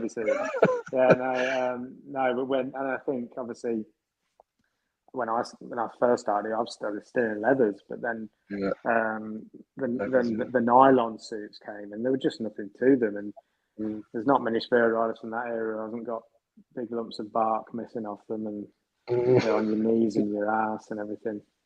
So it wasn't brilliant. I mean, now obviously suits have to be up to a certain standard and tested and whatnot. So it's the right thing, really. Did you have any need protecting from themselves? Yeah, true. Yeah, that's for sure. I see. Oh, hello. Just to see Stefani Attilia. Yeah, I spoke to him before online.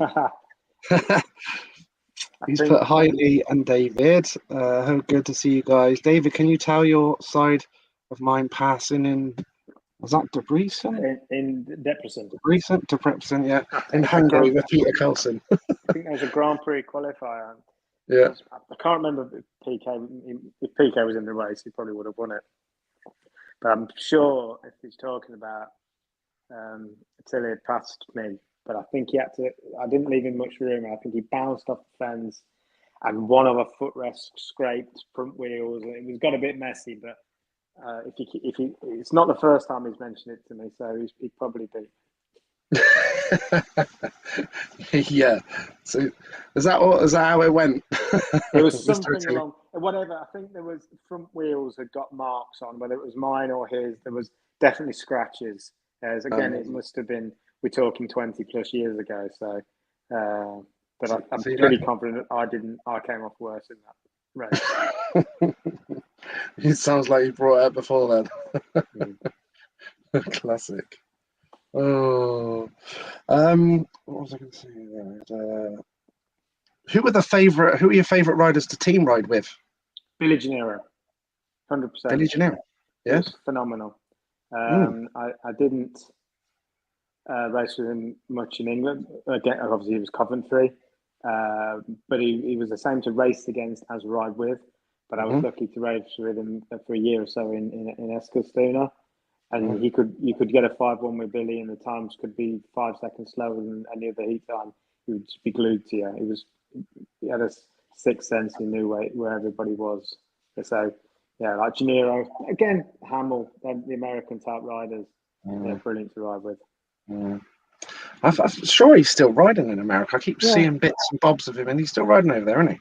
Yeah, he was an amazingly talented rider. Just either didn't know it or didn't care. He just lived life to the full. Brilliant. Gotta love them characters. Look at that. Oh, and Paul. Yeah. I think we had to do a bit of modelling that day. I remember it. Because I think I found this, and then it did go on to a bit of everything, like polo shirts and all that. And I was like, I'll nick one from that. Yeah, look.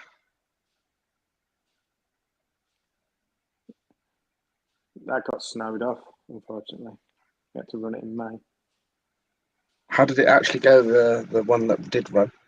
Yeah, it was more difficult running in May or June or whatever. Yeah, busy. Start of the year, everybody starts, and I'd made a lineup of riders that meant something to me. They were I'd either ridden with them or against them and whatnot. So it was disappointing when I couldn't get the same lineup the second time. But yeah, I mean, testimonials are hard work. Hard to organise. You can understand why a lot of riders who have the testimonial year tends to be one of their worst seasons because there's so much going on. Stressful. It was nice to have. It was nice to have this comfort as well. See, I think it was. I spoke to Stuart Robson, and I think he'd been having a nightmare with his. Oh, God, but I think we were meant to be riding it last year, and it got again loads of times. I think, nightmare, and it's like bloody weather. It's a bit like now. Is a nice one. Yeah, British final 2002. I think that was, yeah. What was your experience as British finals? They had the system, wasn't it, where they did that? Was it top 2 went through? Then it was not. Then I think it was just top 4 straight to a final. Right, straight forward to the final. Because I'm pretty confident because I think on that day I had 4 wins and I touched the tapes. So but I remember I was straight into the final, so I couldn't. But I didn't get a very good gate. I got out. I think I ended up with gate 3 or something like that. So but I've never really apart from then, and then obviously 2007. Never really had brilliant British finals. I was always middle order, but I was lucky enough there to get third, and I got second in 2007. But again, British finals, I keep going back to my era, but you look at the depth of the British final there. It was, obviously Scott and Lee. I think Mark got injured in the final in that race. But, Laram, Chris Louis, all these people, they were tough. Harris, yeah. Obviously, Tom and Scott ended up going on the run of victories to each other, but they were tough meetings. For sure. What's going on here then? That's Telford. I think that's Gennaro as well was doing that. Oh, is it? Funny enough, yeah. That looks like Mr. Pearson in the background. I'm not sure if it is. It does, yeah. Is it? Yeah, it is, doesn't it? Looks like it. Yeah, Graham always used to try and get me into entertainment going at Telford. Yeah, Then Telford was just a bit of fun, so yeah, I always tried to yeah. join in. I was going to say, I want to give you Mrs. ideas Looks of like my putting house these now, actually, though. one in the Exact same garden. colour. Yeah, with the old. As well, you put the you've been dyeing it, I mean, grey. I've not been dyeing it grey. No. Oh, that's in now anyway, Dave. Silver, Is it? I'm all silver right foxy stuff. Yeah. Sweet. Yeah. Oh, the old Ben Fund. That must have been at Skunts. I think that was all at Scunny. Says 2011 on there, well, looks like it. Yeah. See Parker still riding there. Lions. Lions as well. I've got a picture of him here, didn't I? Maybe you look too close like him there as well. Oh. No, that would be under 21 final at Wolves when me and Simon have fallen out. Yeah, you're definitely not happy there. I think that's one, for me, that one was 50-50. I was leading the race, and I always said Simon rode into the back of me. Simon says I rode across the front of him. Could have gone either way, really. I got excluded. And Simon got his first title, but it's hard to swallow at the time. Yeah, of course it is. Do you have any weird and wonderful superstitions over the years? I always ask the riders that. I always say, I'm not superstitious, but blatantly I am. Yeah, you've realised you've got a few. Yeah, I'm terrible. Yeah. I think it's not like I think if I don't do this, this will happen. It's Yeah. more of a I've done this once, and this is so. It's like a routine. More, it's like at Leicester, and the lady won't even stamp my hand on the pit gate now, because I think once she was busy, so I stamped my own hand and rided well. So now I stamp my own hand, and I always stand with watching him, and I've got a blue rag in my hand. Makes no difference whether he does. It's just a mind game. And for me, when I was riding, I didn't feel I was really too bad. I think it's because I'm mechanicking for Ryan. Kind of when you push him out there, you prepared that bike, and he's put his life in your hands. So you're a little bit, have I done everything? Is this done? So it's more of a nervous thing. But riding, it was more of a routine. I always put the same, like sock left first, then right, then knee pad. Then it was just. But I wouldn't have, if I stopped, I wouldn't have to get changed and start again. Yeah. It was just the way I was a routine. But Yeah, as a rider, I wasn't superstitious. But now I'm lethal. I'm terrible. I've got to stop. It gets tiring in the end. Yeah, I've got to think about all my superstitions, and it's that's it. Yeah. I've seen some of the riders going. Pete Adams was awful at Wolves. Was he? Whether because Pete was obviously a very funny man and a joker.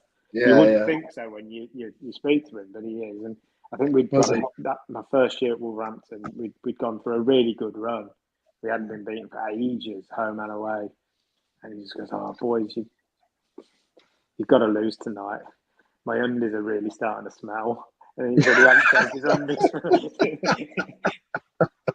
he always had half a cup of coffee on track walk and all things like that. Do you know what I mean? Yeah. Oh, I don't like those ones where riders do that with my OCD thing going on. They do that, after scratching new helmet and all stuff like that. Oh, no, I was just, if I had a new set of Kevlars, I had to throw them on the changing room floor and somebody had to walk on them. Did you? They'd been crashed then. Quite a lot of people didn't seem to like green and stuff like that as well. When I thought, green wasn't my favourite colour anyway, but it was quite a superstitious thing. Bad luck, wasn't it? Apparently, yeah. It was always good for Wiggy, though, wasn't it? I used to love watching Wiggy. True. Who have been your closest friends throughout your speedway career? Then, Dave, who was the riders that you're closest to? Was that always difficult sometimes to leave that when you got to the start and stuff? No, because I was never really at Speedway to make friends. I've always wanted to be respected, but I wasn't really bothered if I was popular. So when I said I've got my life outside of Speedway is what it was, but Speedway was my job. So I didn't feel the need to be overly friendly with I always got on and always spoke to people.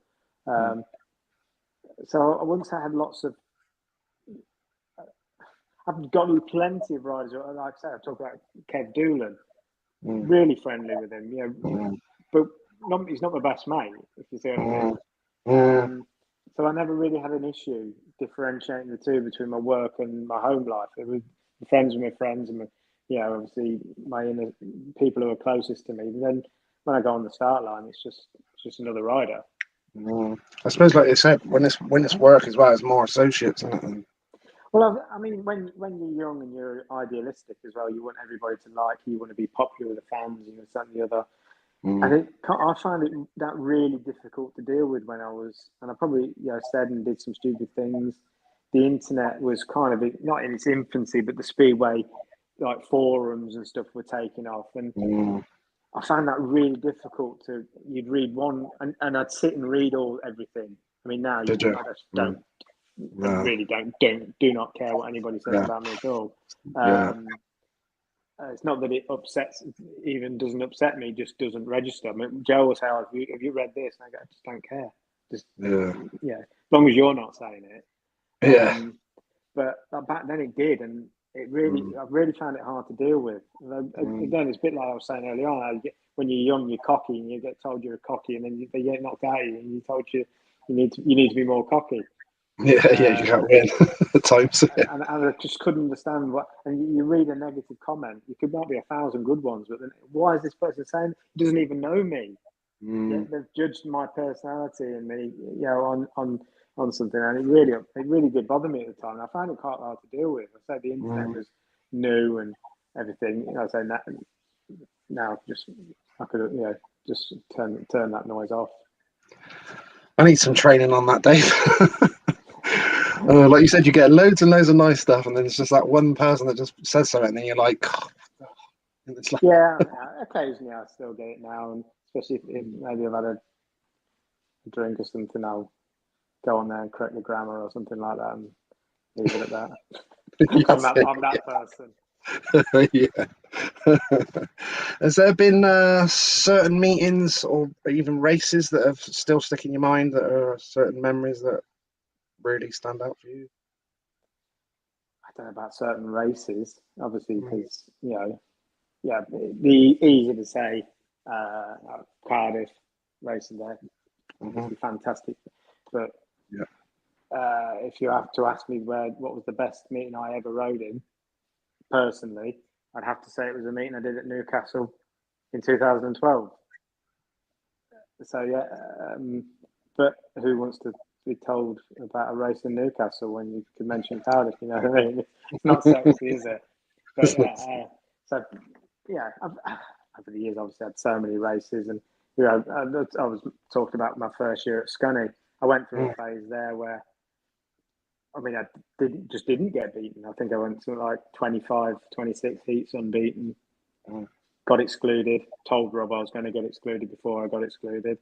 And then I think I went another 25 or something unbeaten again. It was just, I found it so easy. So at that time, think about if I stick a DVD of those times and I look at it and go, you look like I was having so much fun. Yeah. And I think I was talking to Sam Hagan about this. We were practicing I wasn't practicing. Ryan was practicing at Leicester Saturday, and Sam was riding. He was good. And I really enjoyed that. I needed that. I said, because you're having fun. You've got away from all the rubbish of racing for money or points and whatnot. You didn't ride a spare bike when you were a kid because you wanted to get paid. You rode it because you wanted to ride a motorbike. And I say when I look at those old videos and DVDs of me, I was like, oh, you're having that. You can tell when I was riding well, I was having fun. 100%. Like you said, definitely shows in the body language, etc. When riders are in that zone, for sure. What was in there? ACU Awards. I think that might be the. We got is that silver medals? Yeah, it was silver. That was actually the crash that finished me off in the end. We had a crash it was the last heat of the World Cup. The Long Track World Cup. Yep. And Germany always won the World Cup and also always won the meeting, not just the final. Mm-hmm. And I think it was, I can't remember who the team manager was at the time. I think it was Rob Smith. Told me if we won the last race, we'd win the meeting. Mm-hmm. And I don't think I'd been beaten. I hadn't been beaten all meeting. So I made the start and I was in front. And about lap 3, my front wheel, the spindle dropped out, half out, down the back straight. Oh, I don't know why, and I still do not know why to this day. yeah. I thought I can get this home. I can win this race.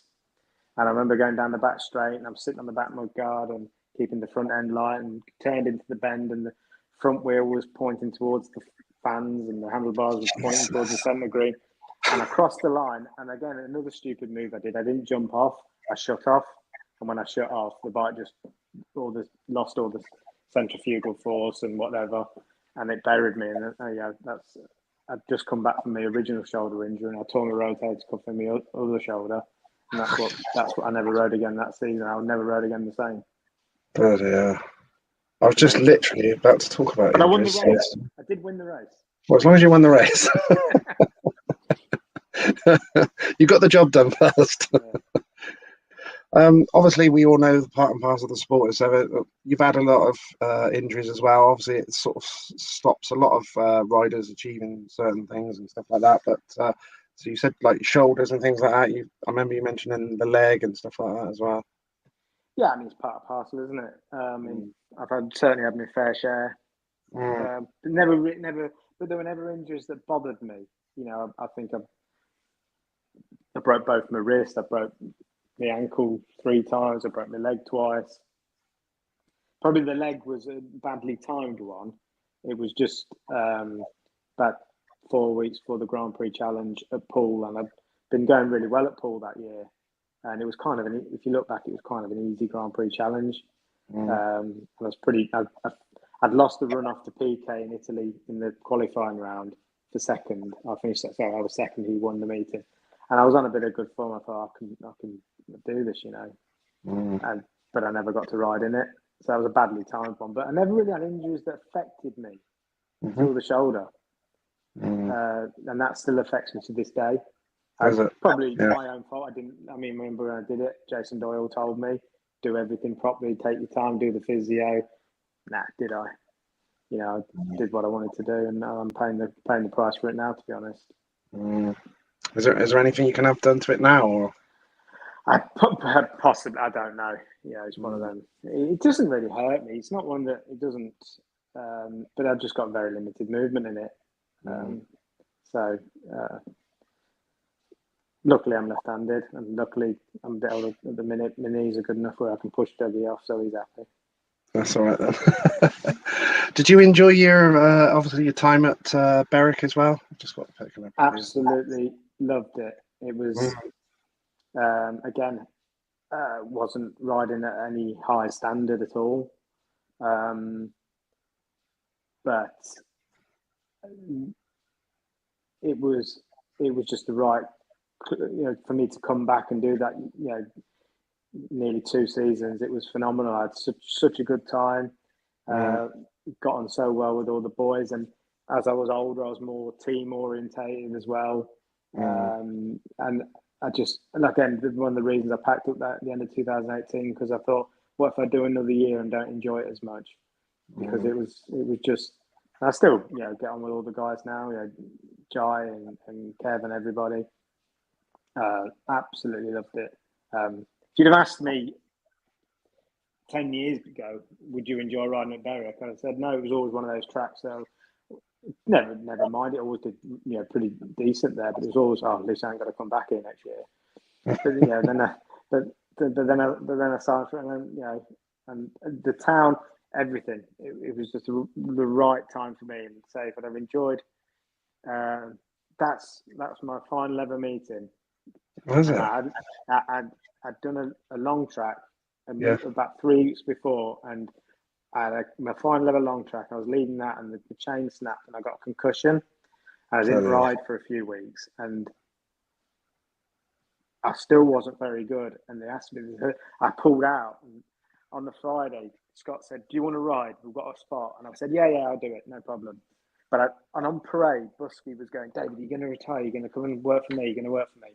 And on parade, I went, "Yeah, all right, I'll do it." So that was my final meeting, and I was leading the final for 3.5 laps. And whoever gets past into Ben 3 at Berwick, never. I did. So Kyle took my bruise. I was gonna do a full bruise panel, and I was gonna retire on the podium. And Kyle took the moment off me. Wow! I hope you're giving him a stick for that now. And he doesn't care. He doesn't care. But yeah, so that was my final. That was my last time I ever raced. And so like I said, they're the Kevlars I've got, and that race jacket, which is hard for me. I've never washed it. It's helmet as well. Helmet, yeah. Bloody hell. Fucking hell. Flies, because then I suppose you're literally like, where did that all go? Yeah. That's crazy, isn't it? But they say that doesn't seem like 5 minutes ago, but what's that, 6 years now? That's flipping nuts, isn't it? Yeah. Here's a cool one. I didn't see that before. That's at Reading, me and Ivan. Oh, yeah, the old light blue now, aren't they? I think while he was over, I'd arranged to go and I actually stayed at Ivan's house for 2 weeks in Australia. I was going to do his Speedway tour, but I broken my wrist not long ago. I needed some time to get over that, but I went out in the January instead and did his long track tour.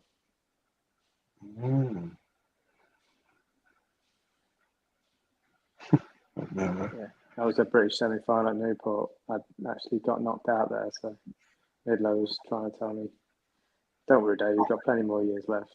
Yeah. Is that what you do now? Yeah, sure. You got to get used to those ones. Sorry, I've got to take you out of this one.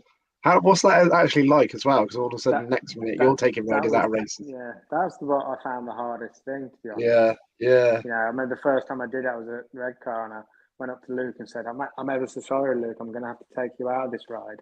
Yeah. And he went, yeah. And his dad came up to me and said, "Don't apologise. It's making it feel like you've done something wrong." Yeah. But it was the same when I was a mechanic. I found being a mechanic. I remember when Busky was like giving me some orders, and my initial reaction was, "Don't fucking tell me what to do." Then, hang on, he's my boss now. You know, he's not my teammate. Yeah, it's a weird thing. So it's just getting used to things. But I mean, I've been lucky it's going to haven't had to really take too many of the guys out, but I still find it difficult now. I don't like doing it. Don't like doing it at all.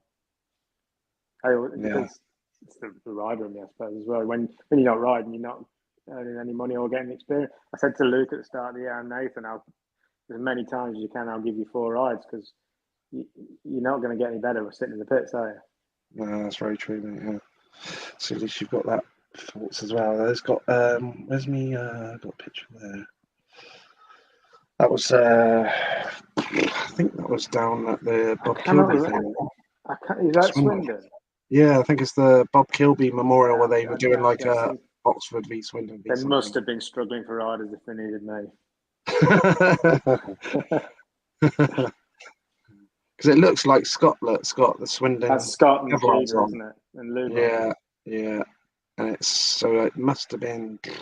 I think that was when them pipes first came in, them silencers. Sorry, it's got to be 2011 around there. Yeah, that's it. Yeah, because I think Nichols was about that. Yeah, 11, 12, something like that. Because he didn't have a very good season, but he ended up winning the British final. I think was at Wolves. Right, Wolves, which is that period where it was at Wolves every year. But what do you think? What's your take on that as well with the British final? Because it used to sort of like always be Coventry back in the day, and then went through a stage, didn't it, where it was at Wolves a lot, and then it moved around a little bit, and then obviously now it's at Bellevue. But I think the British final always suffered when it stopped being a World Championship qualifying round. You think when I was young, and you remember that it was it was hard to get to the British final for a start. But then obviously the British final, then there's the Commonwealth overseas, and then whatever the semi-finals and whatnot. But when the Grand Prix came around, it kind of lost its way for a few years.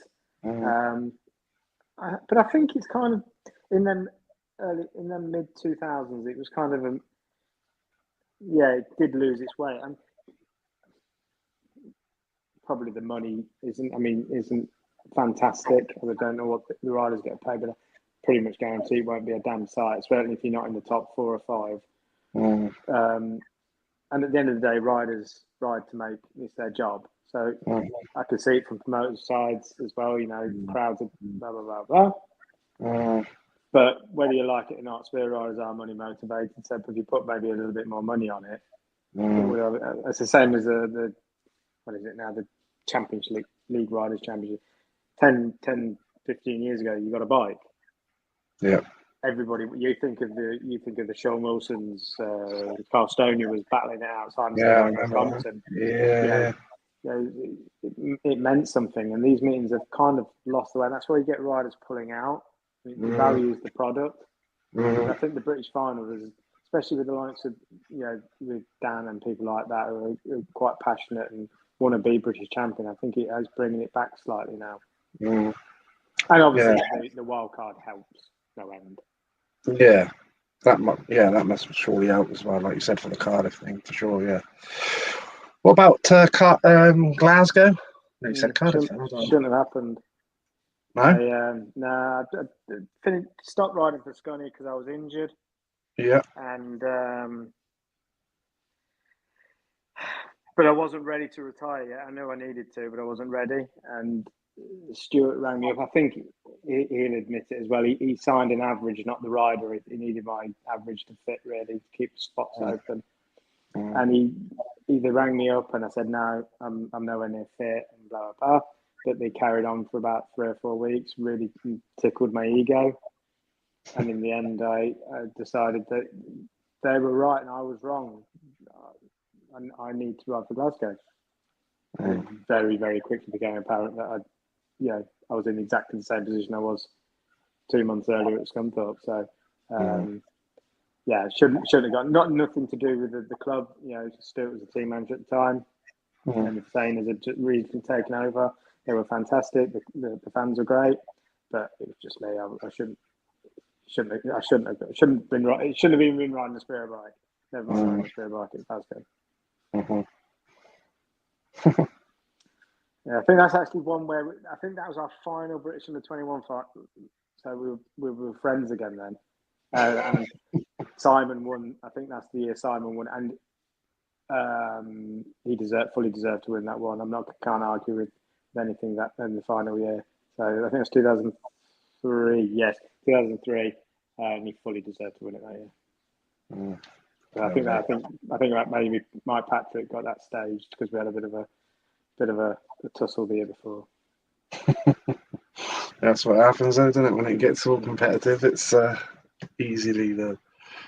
So that was at the Berwick. That was just after I announced my retirement. So Kyle took me Bruce Pennell moment, so I did it on stage there. And only Scott knew. I told Scott that afternoon because Scott wanted me to go back to Berwick the next year, but I told him. And again, that's the start of my mechanical journey. That's when I was saying I was running from the stands at Leicester and I was talking to Busky, and that's where it all started. Yeah. And that's where was a couple of years ago now at Peterborough. Yes. Yeah, Ryan won the Bentham that day, yes. So as it stands at the moment then, what's the have you got plans as such for the 2025 or? I'm back with Dougie. Yep. I tried to shake him off, like I said a few times, but he wouldn't know it. So must be doing too well. Joking aside, why Ryan wants me and work enables me to, and obviously wherever he's riding because of work, I'll help Ryan, and I fully believe that when Ryan retires, so will I, or when me and Ryan part company for whatever reasons, that'll be me done because I've got so used to being with Ryan as in the pits. He's so laid back, so easy to work for. I can't. I'm not saying I won't go and help people out, tracks and whatnot, but I certainly won't do what I do now. Where because Ryan doesn't do anything. I mean, Ryan literally get out of his car walk into the change rooms, put his suit on, and go and race. That's how we like it. That's how I prefer it, because he gets in the way. I can't see me doing that for another rider. And obviously, I'm not getting any.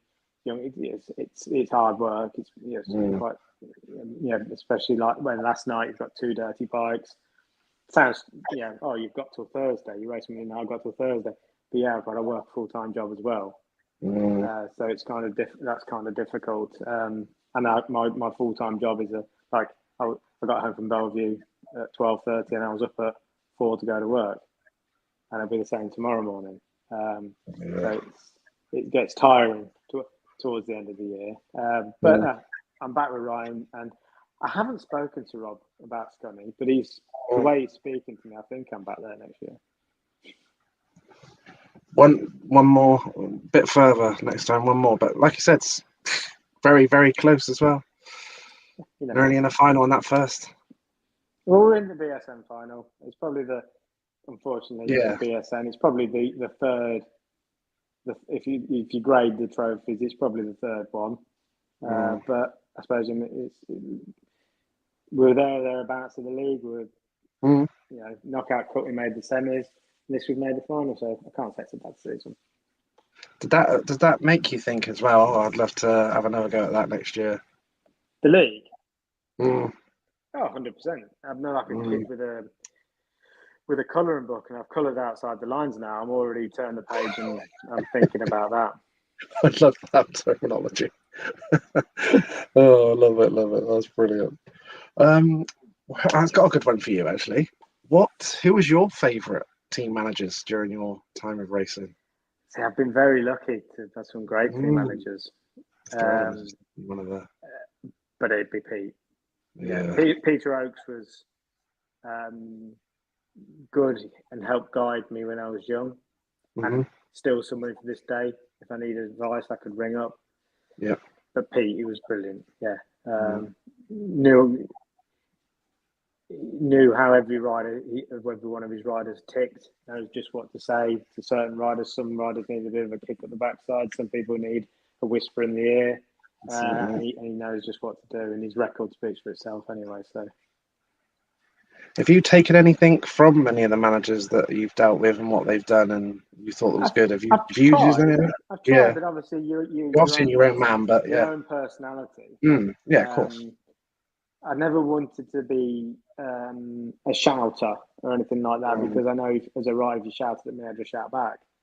So I've always tried to see to a certain point from the rider's point of view. And I said this to them at the start of the year. I said, whatever you're feeling, whatever you're thinking, whatever excuse you're trying to make up, I've either felt it, done it, or thought it. So you can't bullshit me, I've been there. Yeah. So as long as you're honest with me, we'll be fine. And the riders have been like that with me. We can work around issues if you're being honest. And that's the way I've said, look, just be honest, and we can work through anything. Yeah, I like that. If you could give any good advice to any youngster out there who wants to become a pro spear rider, what would you say to them? Don't do it. No, I'd do it all again. I'd do it differently. Yeah. I'd be more professional in certain areas. I put a lot into, my bikes had to be immaculate and all this, that, and the other, where sometimes it'd be better for me to have a few more hours sleep or have somebody like Ryan's got with me. Yeah. But I think if I was to give advice now, I think you just got to, you look at the way some of these riders are doing it, the likes of Rob Lambert, Dan Bewley, and just,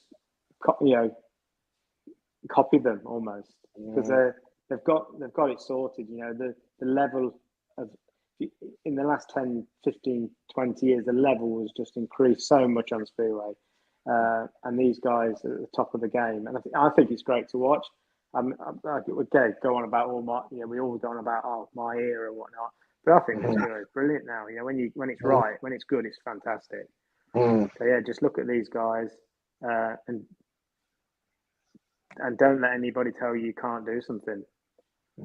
Dream big, and chew off more than you can chew and chew like fuck. You know what I mean? Yeah. Go for it. Yeah. Yeah, it's not easy. You got to accept. There's going to be injuries. There's going to be hard times. But for all the injuries and hard times, I'd do it all again in a heartbeat. Yeah. And I think most riders would say the same. I think most riders, ex-riders you get, who always seem a little bit bitter with the sport, probably bitter because it's over more than anything. Yeah, good shout that. If I had to push you on it, who would you say were the best 3 riders that you've ever raced against in your career? Ricardson, Lee Adams. You beat it, Swindon. Ouch. I think that's the only time I ever beat him, though. Yeah, it's not a bad place to do it, is it? He was just so good everywhere. Oh, he was, You yeah. race him at Wolverhampton, he'd be amazingly fast, and you race him at somewhere else, he was just amazing rider. But yeah, Lee Adams, who do I say? Lee Adams, Tony Ricardson. See, it's a tie between Crumpy and Nicky. I'm going to go Nicky. Yeah, I'm going to go Nicky. He was brutal. I was going to say, do you have any run-ins with him? Oh yeah, we were teammates. We had plenty in Sweden, but I liked him. Yeah, I still do like him, and he's an absolute gentleman off track and a lovely bloke. But once he walks into them pits, he becomes an absolute arse. But he's an arse because he wants to win. But you always knew where you stood with him. You knew if you left it. If you didn't leave a hole, he was coming through it, and if you left one, he was coming through it. And that's if you managed to get in front of him. And you think of the Nicky. I remember talking about Lee Adams. We were at Eastbourne. Don't know why. He must have been guesting for Wolves or somebody. And I think Lee was off 4, Nicky was off 1. Nicky's just straight to the fence. Lee's not even played with it. He just shut off, turned back. And I said to him after, you don't want to play with Nicky? And he just went, what's the point? You know where you stood with him. And that's what I kind of respect that. He didn't, and again, he didn't care what anybody thought about him. No. But he was 3 times world champion. Yeah, he was a class act. He's always been so good at the gate and stuff like that as well. Yeah, you think of him, obviously, the Polish league and stuff. I was lucky to race against him over there and teammates in Sweden. But you think about in that 2003, 4, 5 era, how hard he was around Eastbourne. He's just unbeatable almost.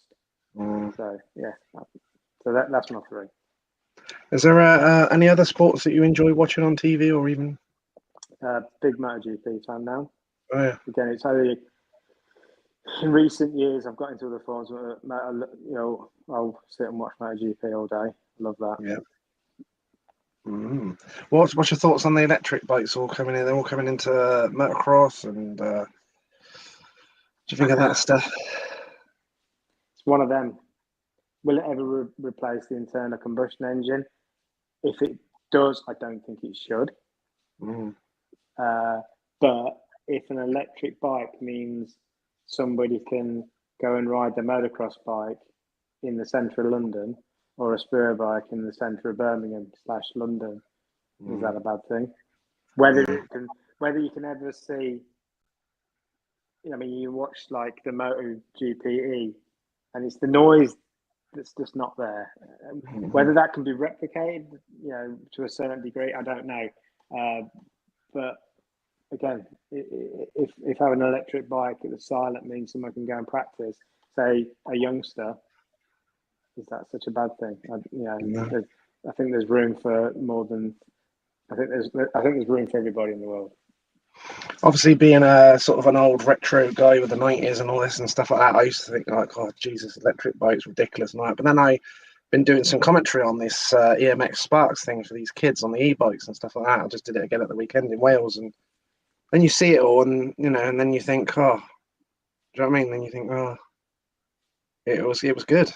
I think no noise and stuff. It's the same in anything, though. You think when they brought the silencers in that were okay, they are slightly modified now. Yeah. And you wouldn't notice unless you put an old silencer on, you wouldn't even know the noise was any different, would you? No. It still sounds loud. Yeah. Yeah, so you just get used to anything, don't you? No. I actually remember when I mentioned it to you about when that silencer come out, and I think Scott was at the press day for Swindon, and they obviously were putting them on and stuff, and they were swiftly taking them off. And I thought, oh no, this is Yeah, going I to be a mean, nightmare. I It's think going to be a the first nightmare. one I tried was the pro drive, and Yeah. it was absolutely gutless. Um, yeah, obviously the King ones, they're all, yeah, I think they got them pretty sorted, but some of them were horrendous. Mm. What are the modern bikes like now? Obviously, you're doing all the work on them and stuff like that. How are they now? In what respect? Um, Obviously, like prepping them and stuff They're like that. not Everyone changed. keeps going on about setups. Nothing's changed. You Mm, know, with the spur bike from when obviously I was riding, but mm, yeah, talk about the setup. There's only so much you can do with a setup. mm. Um, but it's kind of a bit of witchcraft, isn't it? You know, to find that setup. Does it ever get to that thing, Dave, where you have to do that? Like, right, we need to go back to like some sort of standard setting so you know where you are. As it's like a I think that's why you're so good at your home track. You've got a rough base setting, haven't you? yeah. So Got a little book, yeah. Dave? Not me. I think Dougie does. But Does he? can I just be really rude for 1 second? Can I just? Yeah, of course you can. Yeah, Thank you very much. no worries.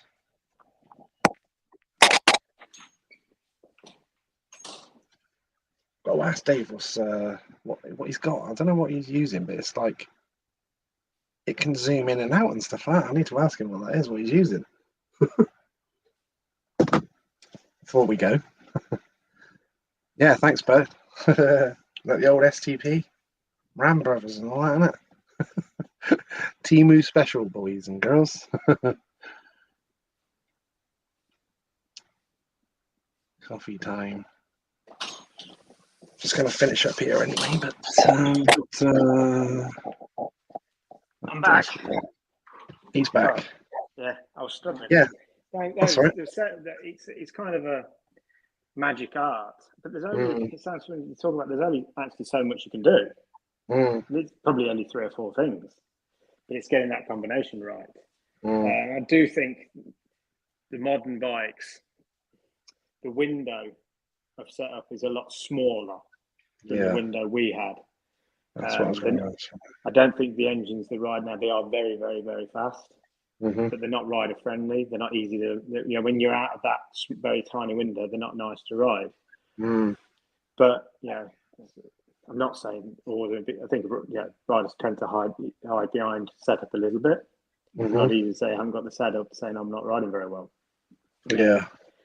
But yeah, it does. I mean, like last night, Ryan, we just couldn't. We've been to Bellevue and Ryan's done fantastic. And last night with the weather, anyway, we even brought an engine over from Poland. Couldn't get that going. Changed bikes to his normal stuff there. We got a bit better, but whether if you just, I said that window's so small, if you haven't got it right, it just doesn't work. And especially if people at home track have got that base set up. Someone like Dan knows exactly what he's going to run at Bellevue. He's ridden in wet meters at Bellevue before, so you just go right, boom, boom, boom. And you got to find that. Yeah. Obviously, it's away right. It's too late then, isn't it? Yeah.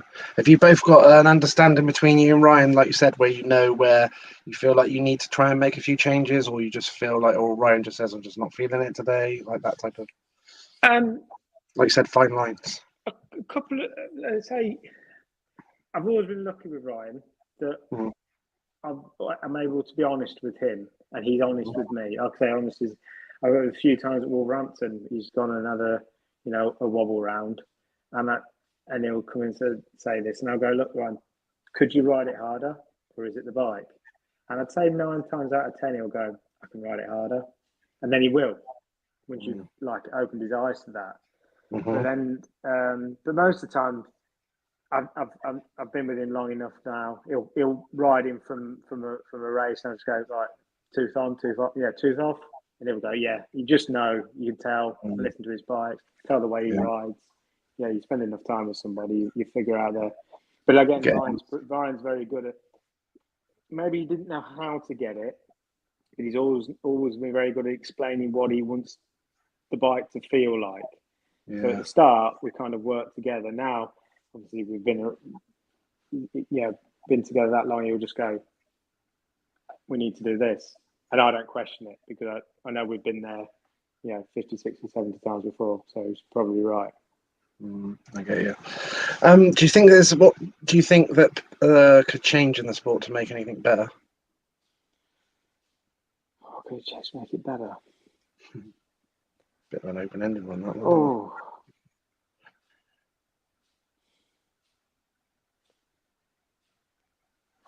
Where do you start? Yeah. Tracks, bikes, is like the bikes and the tracks, it's chicken and egg.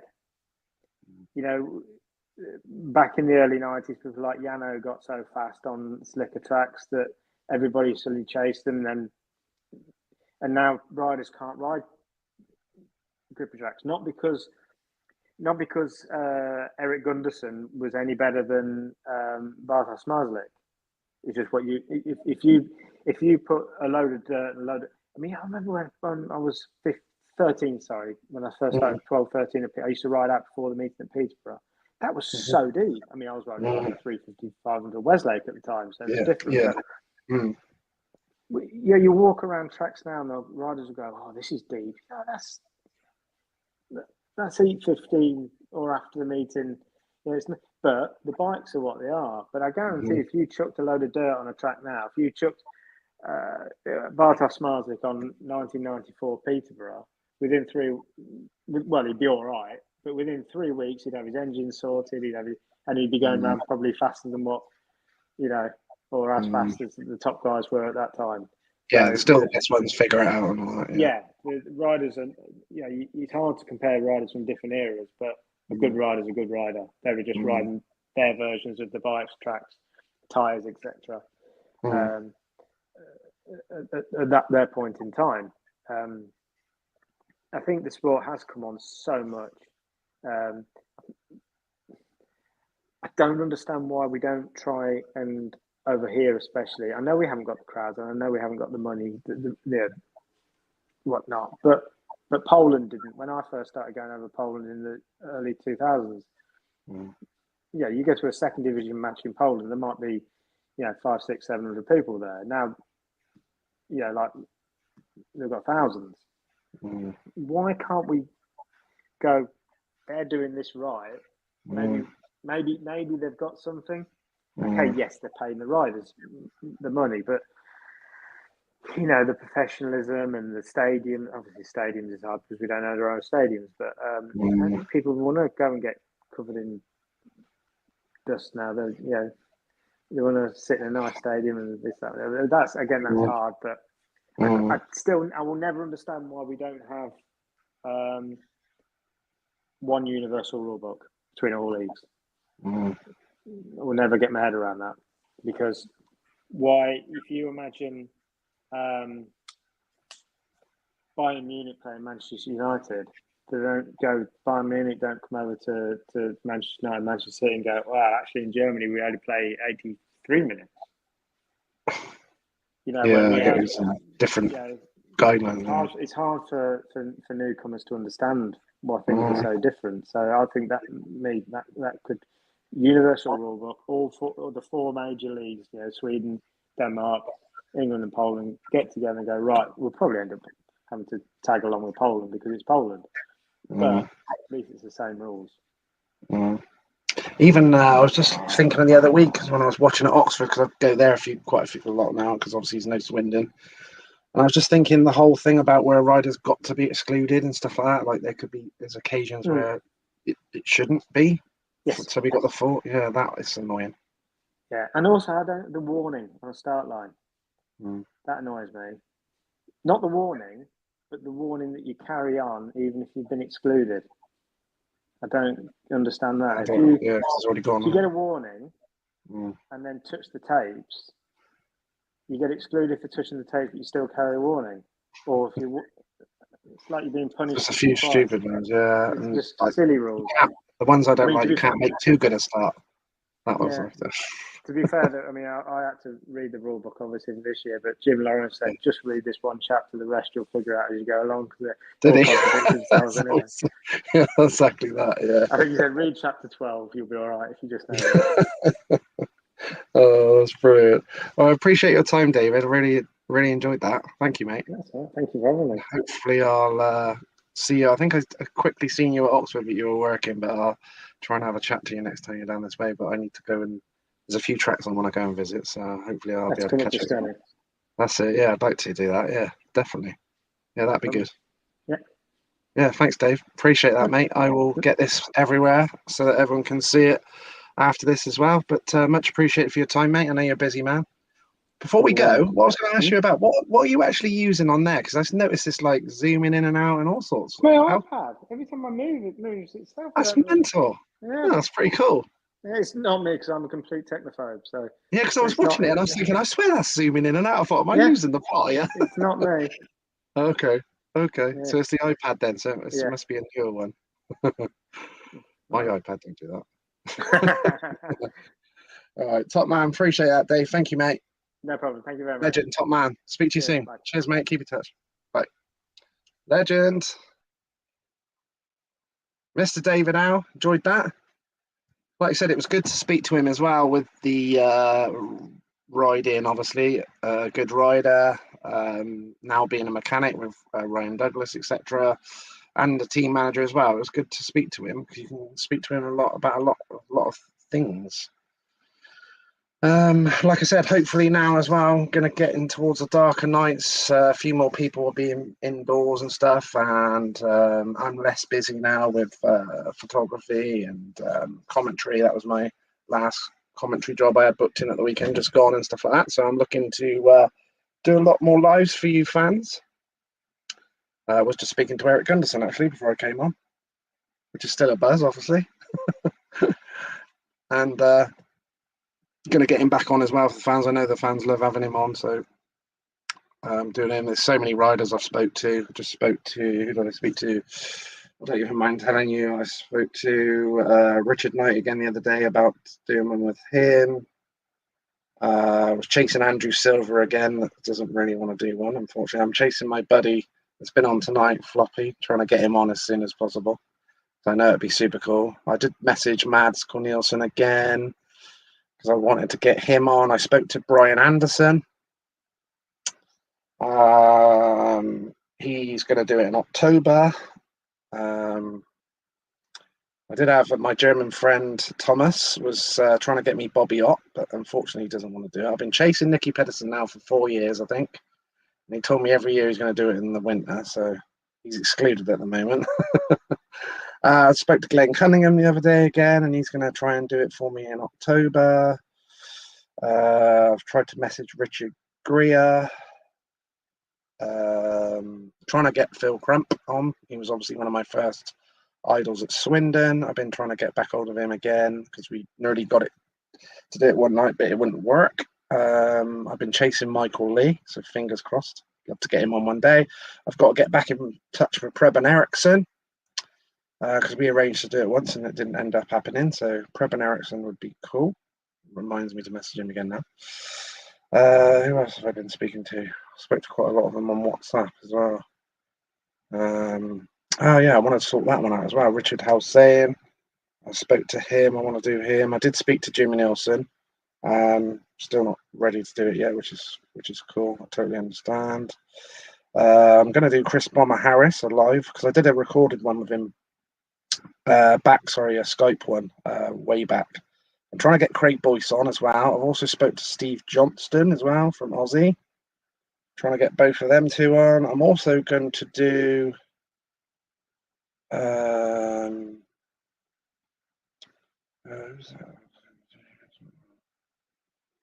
did speak to Adam Ellis. Who else have I been speaking to? Quite a lot. Who did I speak to on WhatsApp? Let's have a little flick through there. Loads of motocross ones. I'm just realising that I'm on the Speedway ones. So I didn't want to mention the motocross ones. That's what I spoke to. Oh, Tony Briggs. Spoke to Tony Briggs. Definitely going to do a part 2 with Phil Collins. I've been speaking to him.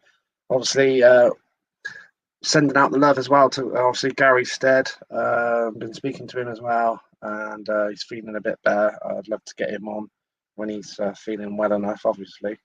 Love to get and do one with him. I did speak to my buddy Amanda Castagna, but we've got to leave that for a little bit. Who else have I been speaking to on here? I'd love to do one with Cocker again, actually, just seeing that there. I'm still chasing Nicky Pedersen, though. Who else shall I chase? I've probably chased everyone. Everyone's suggesting I'll go, yeah, chasing him, I'm chasing him, I've asked him. Anyone can make suggestions to me, obviously. I remember when I first started as well, like 3 or 4 years ago, whatever it was at the start of the COVID, and people going to me, hey, you need to slow down on these interviews. So you're not going to have anyone left. And it's like, there's so many to still chase, trust. Plus ends up being like ones that everyone loved and the riders ended up loving it. Like Neil Everts, chased him for ages, got him on, and I see him quite a bit at Oxford doing the mechanicking and stuff like that. And he's definitely going to do a part 2 as well. That'd be super cool.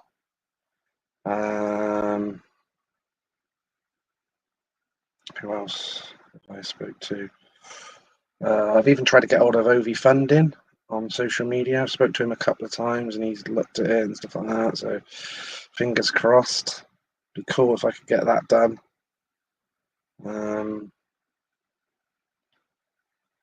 Speaking to quite a few.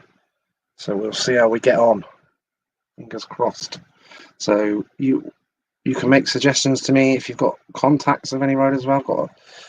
I'm very, very fortunate now to have a lot of contacts, which is amazing, but didn't have any at the start. So it's been a lot of hard work, but super cool now to have a lot of contacts.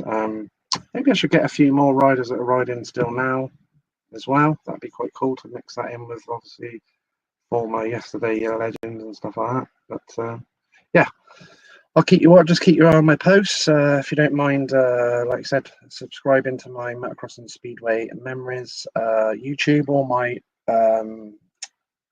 All these lives are recorded on there, and you can watch them anytime in your own time. So obviously everyone's busy. People can watch them in bed, like I do on my iPad, till I pass out. Stuff like that. Reminiscing is always cool, obviously. There you go. I've got some cool little gadgets here. My nephew gave me this. Bless him. He's got my race number 12 on it, look. Good lad, Michael. And little I'm going to say that is Ham Racing and Truck. Sorry, that was Scotty Nichols' bike. Yeah, Scotty Nichols' bike then, the GP. And he's even put a little number 12 on there. I don't know if that's what Nichols running that year, we just put that on there. Everyone remember these? I remember playing Speedway as a little kid. My dad made me a board, like proper Speedway track, all done out, pits and everything. And I used to play with these when I was a kid. With the little riders like that with the little metal bikes, which probably clearly did something with the bikes. I only got the riders. That's one of the really hard, but that's sort of a newer type one. That was like the ones I had. Real old school ones. You can see all the stuff's come off of it and all that. But I used to play Speedway with all those. Me and my brother used to, doing that. Doing all the noises like we were when we were running around at Swindon Speedway, making out we were pulling tear-offs off from that when we got out of the pits. That's what's always got this close by when we do it. Yeah, pretty cool, isn't it? Got the dirt up the backside, right, that's what it is. It looks a little around the legs, it looks shoe. Very cool. The old Ashby leathers and I love that you got that on there as well, the old golf sticker on the Robbins badge as well. That's Mr. Mike Bullbank's benefit meeting one that my mum got to do with the auction we did for Mr. Sam Bishop, Steve's son. It's been great seeing him. Managed to take photos of him as well. Since he's got his motocross track motocross career back on track since all that. Why not do an old Cradley team from the 80s all together in one go, like Bruce, Eric, Simon, Lance, etc. That would be an amazing group chat. That's a good idea, Ian. I don't know if you've ever seen any of my other ones. I did Eric Gunderson with Bruce Pennell together. That was super cool. That's on my that's in my live things on YouTube. I did Lance King's interview, and I got Bruce Pennell to come on. And he come in for a bit and did some questions. The only time I've done a sort of a bigger group one, like you sort of mentioned there, like 3 or 4 or something like that on the time, I did a Christmas special with Neil Middleditch, John Davis, the Cobra, Steve Luxton, and Dennis Sagalos. That's another one. Dennis Sagalos. I'm chasing him to sort out one on his own as well. I really want to do one on his own. Yes, I'm trying to do that one. I've got someone on the case trying to get a hold of Terry Betts for me. That's not me just doing that. I'm suggesting because there might be some that I haven't tried to get in contact with. But yeah, I'm on that one. I've been trying also Dave Jessup. I'd really love to do. Got a few people trying to get the contacts. Marvin Cox even tried to message him for me. So all sorts of. I'll ask you, Nan's Grand's dog. If I'll do whatever. Took me a few months once to. I had Peter Collins' home phone, and yeah, it took me a while to build up the courage to ring him, but I ended up doing it, which was super cool. He didn't come on the screen. He wanted to go on the speaker instead, which we did. But I'm gonna do. He said he'd do a part 2, so I've got to make that call again soon. Oh right, okay, yeah, you saw that. So yeah, well, I get what you're saying. That would be cool, wouldn't it? Yeah, like you said, 3 or 4 team members. Like you said, Eric, Bruce, yeah, Lance, Yano. Done all them individually. Yano Pedersen, that was cool as well. Yeah, that would be good, wouldn't it? Maybe, like you said, get 3 or 4 riders of a certain era in a certain team. Could be a good idea. Won't be easy. It's not easy to get one of them for a date and a time, but why not? Yeah, that's possible as well. Speak to Andy all the time. Speak to Mr. Cox all the time. Both rode in the Oxford teams that won trophies in the 80s with Hans, and maybe I could get Mr. Cox on, Mr. Hans Nielsen, Andy Graham, Nigel Flatman. Not Nigel Flatman. Nigel Diath. Talking about Mr. Flatman. I need to get Mr. Flatman on as well. Could do it like an Ipswich one, couldn't you? You could do like, yeah, there's could be so many you could do like that. That's not a bad shout. Good idea, Mr. Bate. Good job. Good idea, Ian. Yeah. Like I said, I've done one group one before.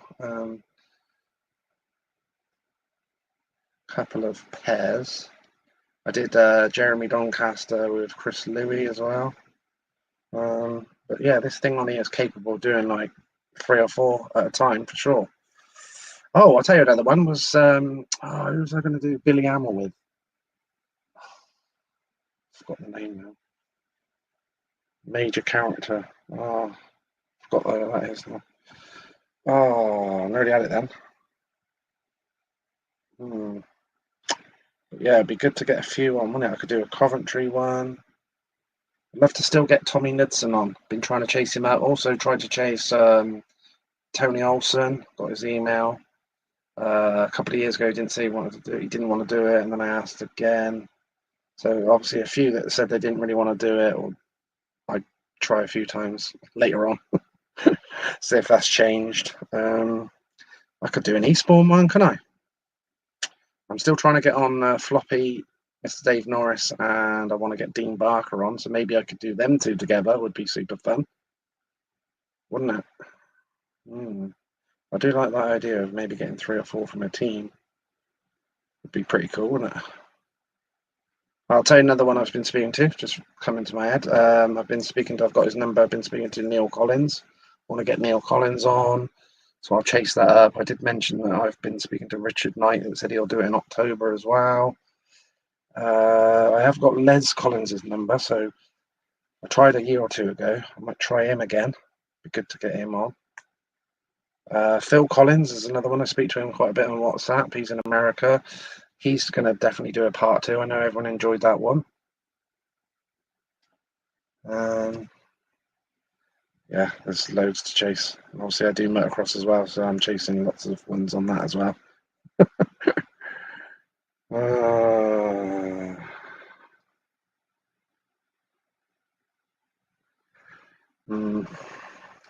Right, well, I'll keep you all up to date. And don't forget, if there's any people out there that want to get involved in my brand new motocross bike competition, I'm only doing 160 numbers total on it. No payment on the tickets to be made until it's full. I've only got 62 numbers left, I think it is, and then we'll do a live duck race on here.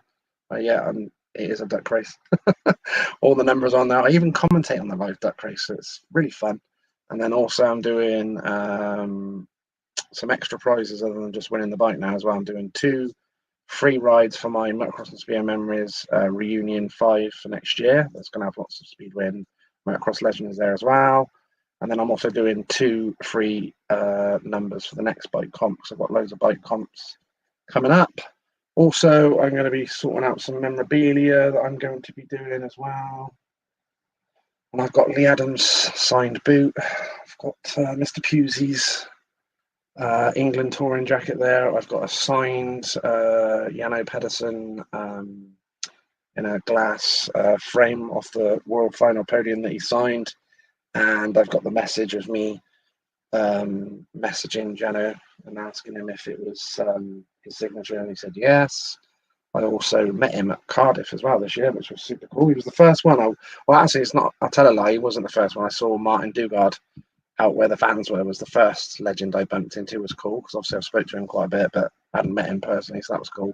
And then as soon as I went into the actual pit tunnel, first person I met was Jano Pedersen, so that was pretty cool. I think it freaked my brother out though. What else have I got? Speedway stuff. I've got the Barry Briggs signed book. Ivan Major signed book. I've got a Speedway program board with my Uncle Martin painted on it, and it's been signed by Phil Crump, Martin, Mike Rawbank, and Barry. I got it signed personally from Barry Briggs when I did a quick live interview with him at the Blunsdon Hotel near Swindon, and he came over for a memory night. What else have I got? I've got some other stuff, but I'll just put it all up online when I'm going to do it anyway.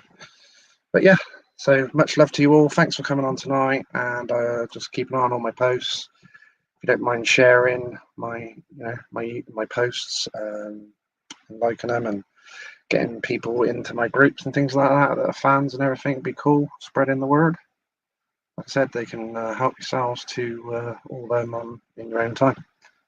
Yes, John Cook. I've tried to. Who did I try to get? I tried to get Billy Hamill to get hold of John Cook for me, the cowboy. Love to get him on. I've also got Bobby Swartz's number. Never got a reply from him yet, but I'll keep persevering with that one. I've spoke to a bit. I have tried to chase Scott Autry quite a bit. You never know. Same with Michael Lee. You never know. I'd like to get Steve Gresham on as well, so I'll try and message him. Yeah, that's quite a lot. Eric and Greg Hancock. Yeah, could do that as well. But yeah, I know Eric Gunderson's going to be on in the next week or so, so I'll keep you informed. And like I said, I'll post up. And like I said, message me on any of my social media suggestions. But I might not have started to chase it a bit, but I am chasing a lot, or try to anyway. I try to do it all for you and for me. So yeah, I'll do my best over this winter and see what we can get done. Be cool. Much love to you all. Before I go,